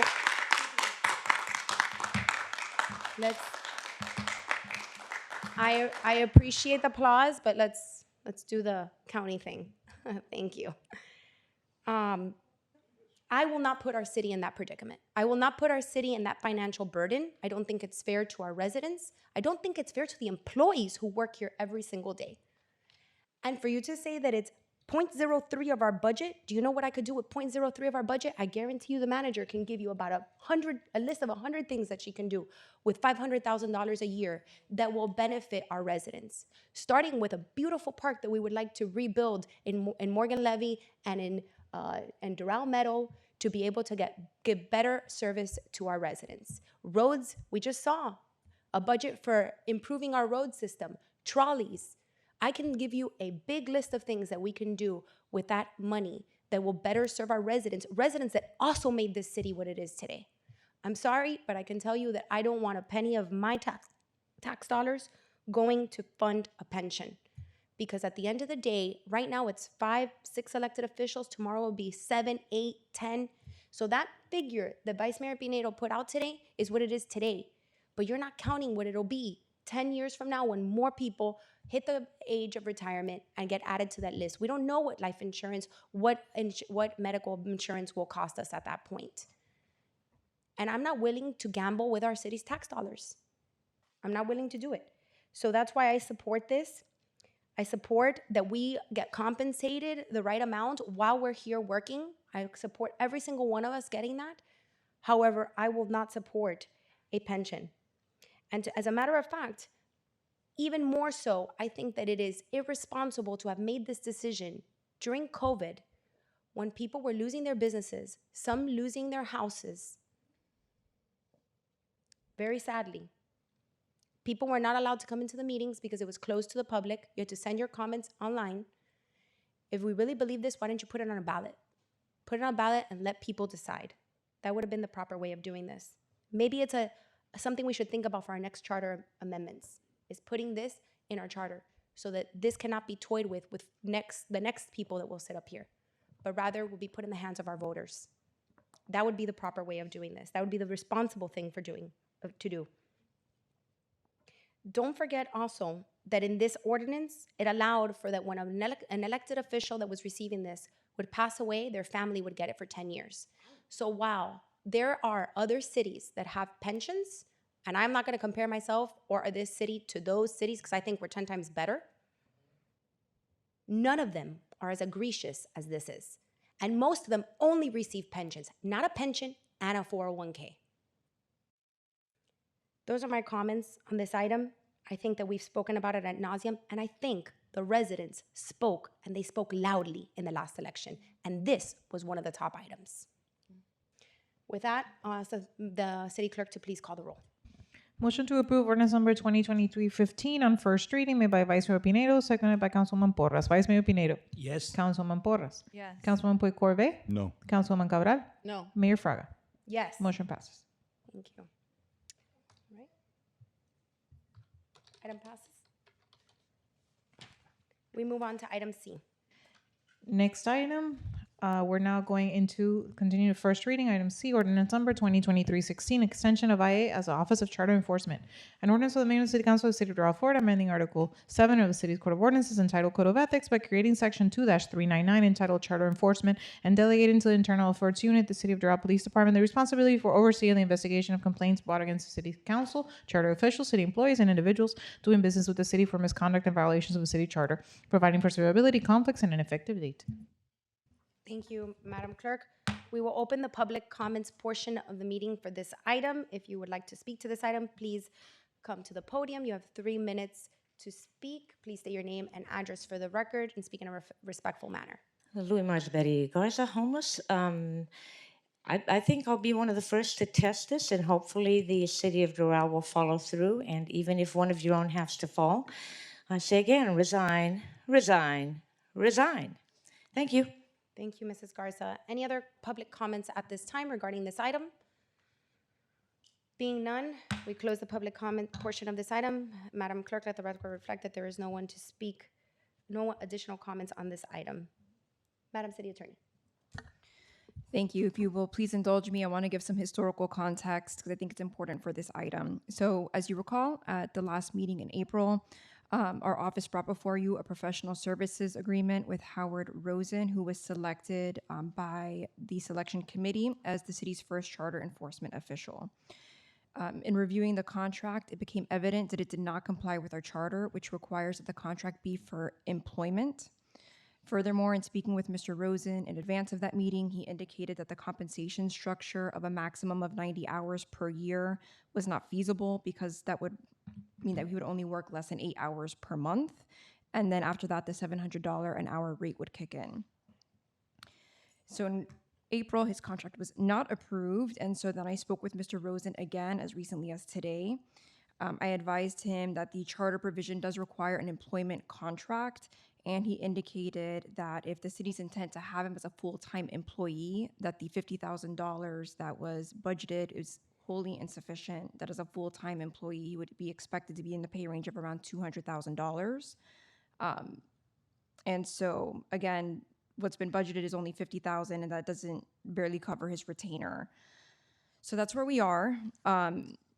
What's before you tonight specifically, though, which is the ordinance extending the Internal Affairs Unit as the Office of Charter Enforcement. This specific ordinance was actually previously adopted by the council in 2018 and again in 2021. However, it has since sunsetted. And the intent and the purpose is to appoint the city's Internal Affairs Unit of the Police Department to act as the Charter Enforcement Officer until such time we can get that office operable, up and running. So in light of kind of now the fall in negotiations with Mr. Rosen, we'd like to revive this ordinance so that we have somebody in that capacity until we can figure out the next steps. So procedurally, I would ask that you vote on the ordinance first, and then we can discuss, I guess, how we're going to move forward, either with Mr. Rosen specifically, whether we want to negotiate with him and do a budget amendment to provide for that, or whether we just want to go back out and start a selection committee all over again. Thank you, Madam City Attorney. Any questions from my colleagues? I have a question, the same question I asked you at the review. If we pass this resolution, are we in compliance with the charter? You mentioned that we were not. Correct. And in fact, the city has never been in compliance with the charter since Okay. the adoption of the charter enforcement official dating back to 2013, Okay. unfortunately. So this is an attempt, as they did in 2018 and 2021, to just have somebody in that role until they can fulfill that charter obligation. It's essentially a Band-Aid, but it's my recommendation to at least try to intend to comply until we can finally, hopefully, get that office up and running. Any other questions? Motion to approve. Okay, motion by Vice Mayor Pinedo. Second. Second by Councilwoman Porras. Madam Clerk, please call the roll. Motion to approve ordinance number 2023-16 on first reading made by Vice Mayor Pinedo, seconded by Councilwoman Porras. Vice Mayor Pinedo. Yes. Councilwoman Porras. Yes. Councilman Puig Corvée. No. Councilwoman Cabral. No. Mayor Fraga. Yes. Motion passes. Okay, so we're gonna have a discussion now on how to proceed with the Charter Enforcement Office. Yes, I would like some direction. Okay, I mean, I say that we try and counter. I mean, obviously, he wants $200,000. That's not gonna happen. First of all, we don't have the budget for that. We would, no matter what happens, we would have to amend the budget if that was the case. But we could try and counter up to 100 if he's willing to take it to see, and if not, then we'll just go ahead and reopen the committee. Is there a consensus of the council to move in that direction? Is that for the same person? I'm sorry. Yeah, it would Is that be- for the so same person that was? She spoke to him, and Right. he basically said that he wouldn't do it for less than 200. But if we But counter, as an maybe employee or as an employee to meet the requirement of the charter. but as an employee, we meet the requirement of the charter. Yes. Independent though. Can you state the language again? I asked you this Please. question again today. Yeah. Sure. The So charter reads. in Great. section 2.07H of the charter, it provides that it'll be a contract of employment. That is the word for word what it says in the charter, contract of employment. So we can try and go and offer him a contract of employment at $100,000. Right now, we're budgeted for 50. So we would have to make a budget amendment, but we can I will go support negotiating with. and try and negotiate that. Is everybody in consensus? If not, then she'll have to bring back the item so that we can set up a committee. I would request lowering it to 75. I mean, going from 50 to 100. I agree, but he said he wouldn't do it for less than 200. So I think if we come in at 75, he's just gonna say no. Well, that's what it'll be. I would say motion whatever I need to do for 75. May I? Madam Attorney, what do you think it's the right rate to offer them? If it's going to be a full-time position, I mean, I'm not in the matters of personnel and how much setting a budget for somebody's cost, but it is an attorney position. His position is, I can only articulate, I don't want to make a recommendation on salary specifically. It's kind of outside of my realm, but his position is, in this role, he's going to be probably required to attend council meetings, to attend potentially certain committee meetings, and so that it will be very time intensive. And so that's his justification for having a higher salary. So I don't have a recommendation for a specific salary point. That's for, you guys to opine on. But his position is, I'll be foregoing other opportunities, practicing in private practice that would be more lucrative in order to be there. And so in order to substantiate that, I would need a salary commensurate with, for example, the Inspector General in the city of Miami Beach and those other organizations. Yeah, I just think that this is the reason this charter item has never been able to be complied with. It's the way that it's been written from the beginning didn't give us. It really made it very difficult, first of all, with the exact person you needed to choose. At the beginning, the first time it was written, you couldn't comply because the people that had asked you to consider all rejected the position. And then when it amended it, it created this language, which now doesn't allow you to have like a professional services agreement. It has to be an employee, which now creates a financial burden. And a position like this, these are highly experienced individuals who want a certain salary. So we're not budgeted for it. That's the way I made the recommendation. Since he said such a high number, I was like, go to the middle and see. I don't think he's going to take it either way, and then we'll have to come back. But I think the best we can do is offer some counter. She had to bring it to us, so offer a counter, and we're going to likely be back right where we started. Can we? Can I propose negotiating without any commitment and bring back. Well, she's gonna have to do that anyway. Yeah. She can't make a Yeah. commitment. So Yeah. Either way, an employment contract would be subject just to ask him council for his approval. best and final offer. Right. Ask him for his best. Don't give a number. Just I mean, Well, public meeting. you could see Hi, it. but ask for the best and final offer, and then just come back would be and then we can make a decision there, and we'll likely have to just choose a new committee to convene. Okay. Okay.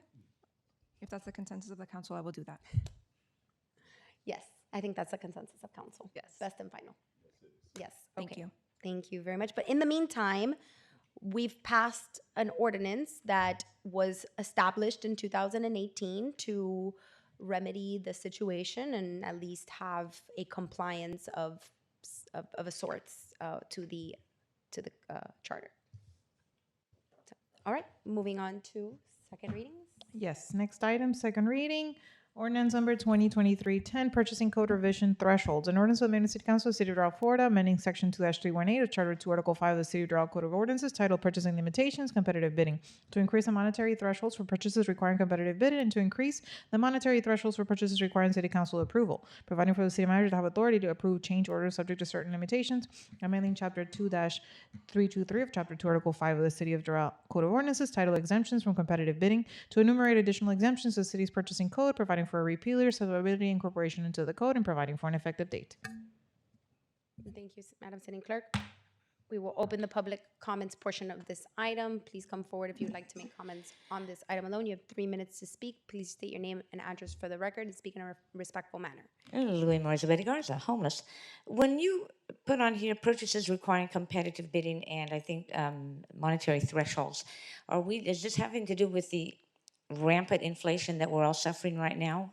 Can we have a little bit of clarification on that? Why you're doing this? Thank you. Thank you very much. If there's no other comments at this time for this item, we will close the public comments portion of this item. Madam Clerk, please let the record reflect that no one else has chosen to speak on this item. Motion to approve. Second. Motion by Councilman Puig and seconded by Councilwoman Cabral. Madam Clerk, please call roll. Motion to approve ordinance number 2023-10 on second reading, made by Councilman Puig Corvée, seconded by Councilwoman Cabral. Councilman Puig Corvée. Yes. Councilwoman Cabral. Yes. Councilwoman Porras. Yes. Vice Mayor Pinedo. Yes. Mayor Fraga. Yes. Motion passes. Thank you. Next item, ordinance number 2023-09, repealing the Dangerous Intersection Safety Act. An ordinance of the Mayor and the City Council of the City of Doral, Florida, repealing Chapter 44, Article 2 of Dangerous Intersection Safety Act, providing for severability, conflicts, and an effective date. Thank you, Madam Clerk. We will open the public comments portion of this item. Please state your name and address for the record. Louis Marzabetti Garza, homeless. Can you tell me why we even put it to begin with and what were the subsequent years that made it from Dangerous Intersection Safety Act to a no longer dangerous, or are we just taking it out for any particular reason? Can you also outline which street that was so that we can have an idea of why you're getting rid of it? Thank you. If there are no additional comments on this item, we will close the public comments portion of this item. Madam Clerk, let the record reflect that no one else has chosen to speak on this item. Thank you, Vice Mayor Mayor. Pinedo, this is your item. Thank you. There has been no changes between first reading and second reading. And just to clarify, we're talking about the red light cameras located on Doral Boulevard, 79th Avenue, 87th Avenue, 97th Avenue, 107th Avenue. I place a motion to approve. Second. Motion by Vice Mayor Pinedo, second by Councilwoman Porras. If there are no additional comments, Madam Clerk, please call the roll. Motion to approve ordinance number 2023-09 on second reading, made by Vice Mayor Pinedo, seconded by Councilwoman Porras. Vice Mayor Pinedo. Yes. Councilwoman Porras. Yes. Councilman Puig Corvée. No. Councilwoman Cabral. Yes. Mayor Fraga. Yes. Motion passes. Thank you. We are now going back to Mayor's report. Mayor's report. Thank you, Madam Clerk. Okay, so today for my mayor's report, I'm gonna start with the October council meeting. We are requesting that this meeting for October be moved from October 11th to combine with the zoning meeting on October 18th. This is in October. We would just basically be combining the zoning meeting and the council meeting. There is a conference that is taking place that I would like to attend. and we've asked to move this meeting to that date. So correct. The current date is October 11th. We would be combining it to October 18th with the zoning meeting. If there's no objection, the clerk will go ahead and make that change. No objection? Okay, everybody's okay? Thank you, Madam Clerk. Second, the 18th, October 18th, which is our current zoning meeting. So there's really no change, just there won't be a separate, there'll be one meeting. We're coming from a break. No, That's July. that's July, yes. Okay, second, I would like to wish a couple people happy birthday for this month. Our wonderful clerk, Connie Diaz, is celebrating her birthday just this Saturday. So happy birthday, Madam Clerk. She's gonna take a couple of days off. Don't call her. And we have our police chief will also be celebrating his birthday at the end of the month. Happy birthday. Captain Ochoa is also celebrating his birthday next week. Captain Ochoa, May 15th. And then, of course, we celebrated Councilman Puig's birthday today earlier. Thank you. And lastly, I would like to present, is Carlos here with the award? You have it, Carlos? Oh, the manager has it. Where's the award? You have it.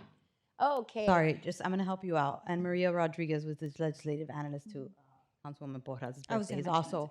Oh, I was gonna that's mention right. it in my I comments. didn't put it on my list because I figured It's she was in going to do mine. it. It's in mine. Yeah, I made sure okay. Marion asked her if she was going to do it. Well, I saw Maria's face and I was like, let me help her out. No, Maria, we thought about you, but I asked Marion to ask Councilwoman Porras if she was going to do it.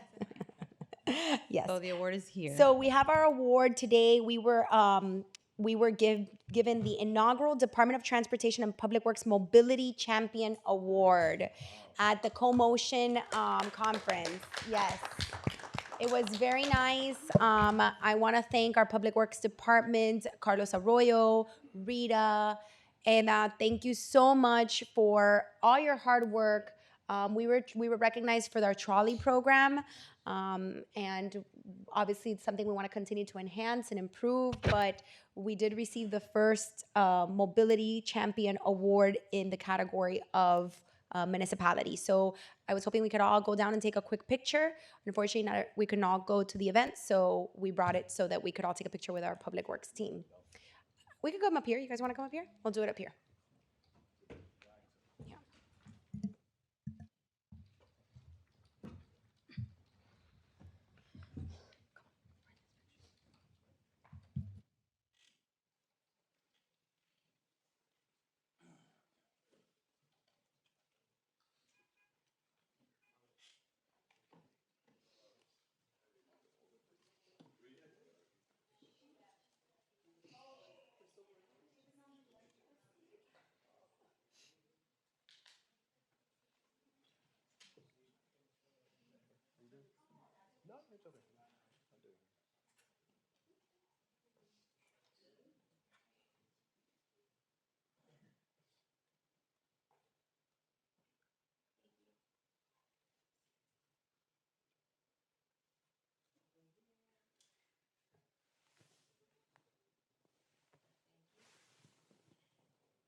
That was easy.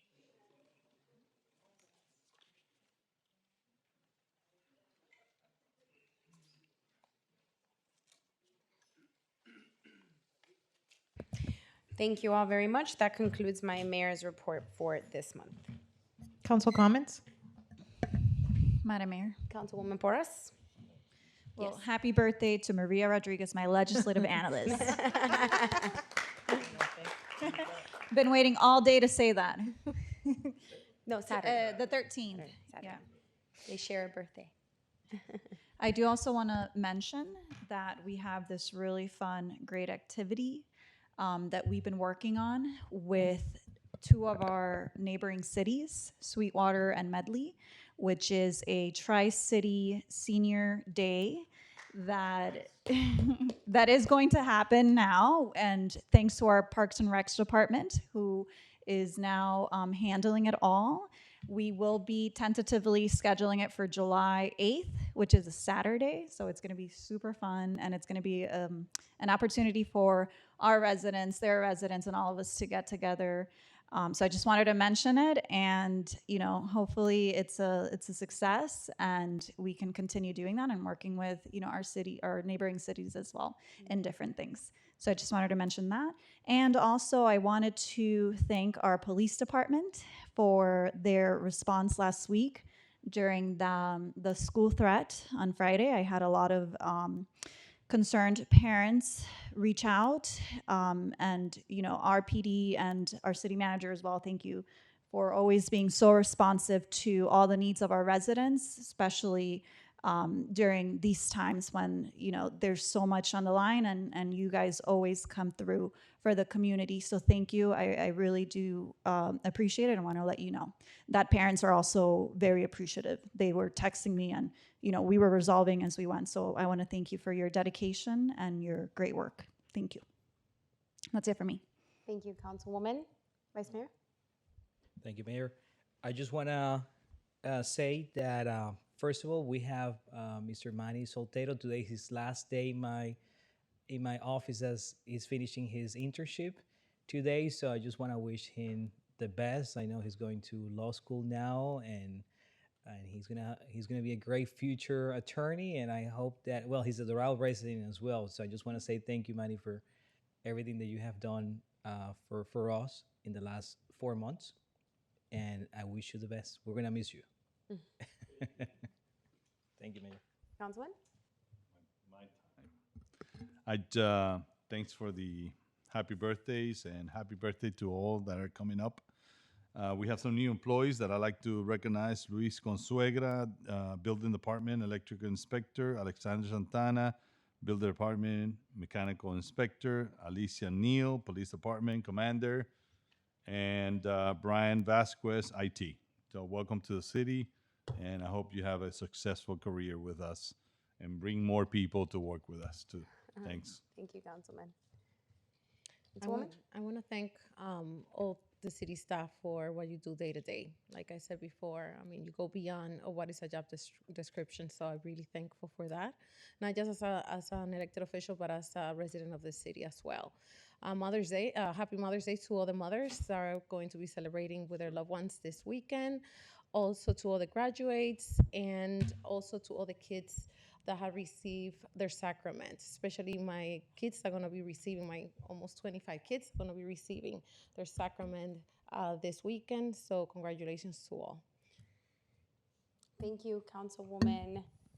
Mayor, Manager's report. Thank you, Mayor and Council, for your kind words on all the congratulations and the appreciations. I wanted to just quickly let you know, and I'm sure you all are aware of it, Citizens Academy kicked off on April 25th. So just thank you to the Code Compliance Department for continuing to put that together. I've never seen such a packed room. I think there's like 40 citizens attending the class, and it's been very informative. We had Public Works last night. They did a great job, and so we'll continue that series. So just wanted to congratulate Code Compliance for taking that leadership and continuing that. We also had our Silver Club Appreciation event on April 29th, which you all attended, and thank you for being there. And the seniors really, truly love that. We can tell we're getting bigger, and we need to get bigger. So we will be working on that in the budget to try to increase our attendance, our locations, to get more seniors to attend that, because there was a waiting list, and we did accommodate some of the ones that were there. I became a senior. Oh, I'm sorry. I mean, according to our definition of, yeah, we have very active seniors, so I don't even see them as seniors. They're very active. I love them. They're always they're keeping us young. We had National Day of Prayer also this month. So it went really well. The jazz concert that we had here at the Cultural Arts Center was very also well attended. Another free event to the community.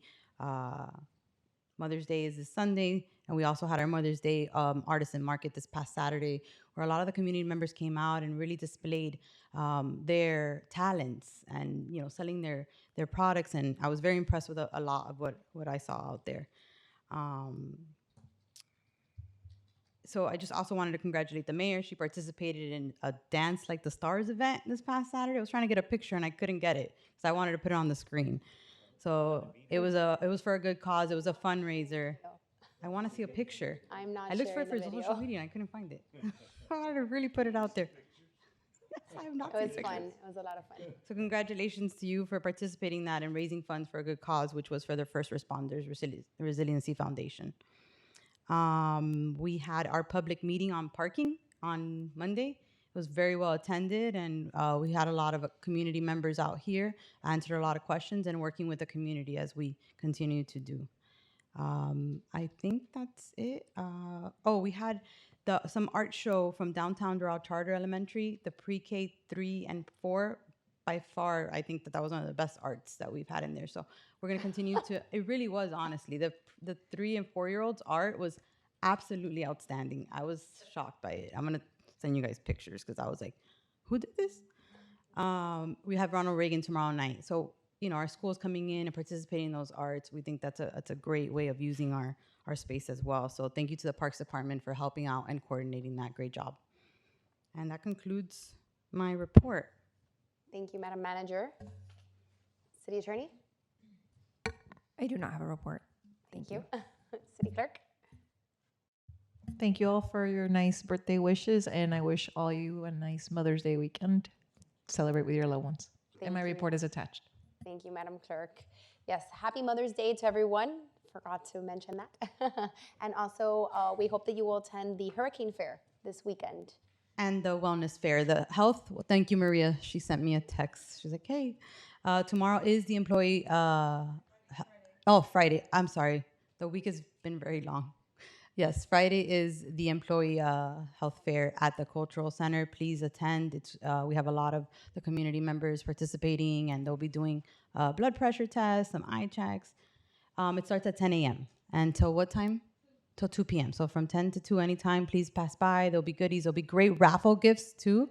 Yeah, a lot of donations and sponsors from them. But that is for employees. Yes, employees. Employees, yes. We want to make sure they're healthy, and that's why we continue to do these things, because it does keep our insurance rates down. And on Saturday is our Hurricane Fair. And that is for the Saturday, public. our Hurricane The Fair. preparedness Yes, fair, and that's for everyone, and they'll be also giving prizes. I think you have a free generator. Yep. So come get a free, it's a raffle prize for a free generator. Also put on by the Code Compliance Department and the Police Department. And I think Public Works is also, that's a big, and Parks, a Yes. big joint effort by all the departments out there. Yes, thank you to everyone who participates. And with that, I think that, May is Mental Health Awareness Month. We're doing a lot of activities for mental health and physical health, so please check our calendar for all the events taking place this month regarding mental health. There's a lot of seminars that are taking place as well, so thank you to Parks for putting that initiative forward as well. And that's all free. So And thank it's you, all free. Mayor, for a lot of the community members also sponsored that. And again, the Yes. Parks and Recreation Department, Erin Sullivan, is putting that together. So thank you, and her team. We want to make that a priority. Thank you very much, everybody. That concludes our agenda for today. Motion Can I to get a motion to adjourn? Motion by Councilman Puig Corbe, second by Councilwoman Cabral. Can I get sorry. All in favor, say aye. Aye. Aye. Thank you. Meeting adjourned.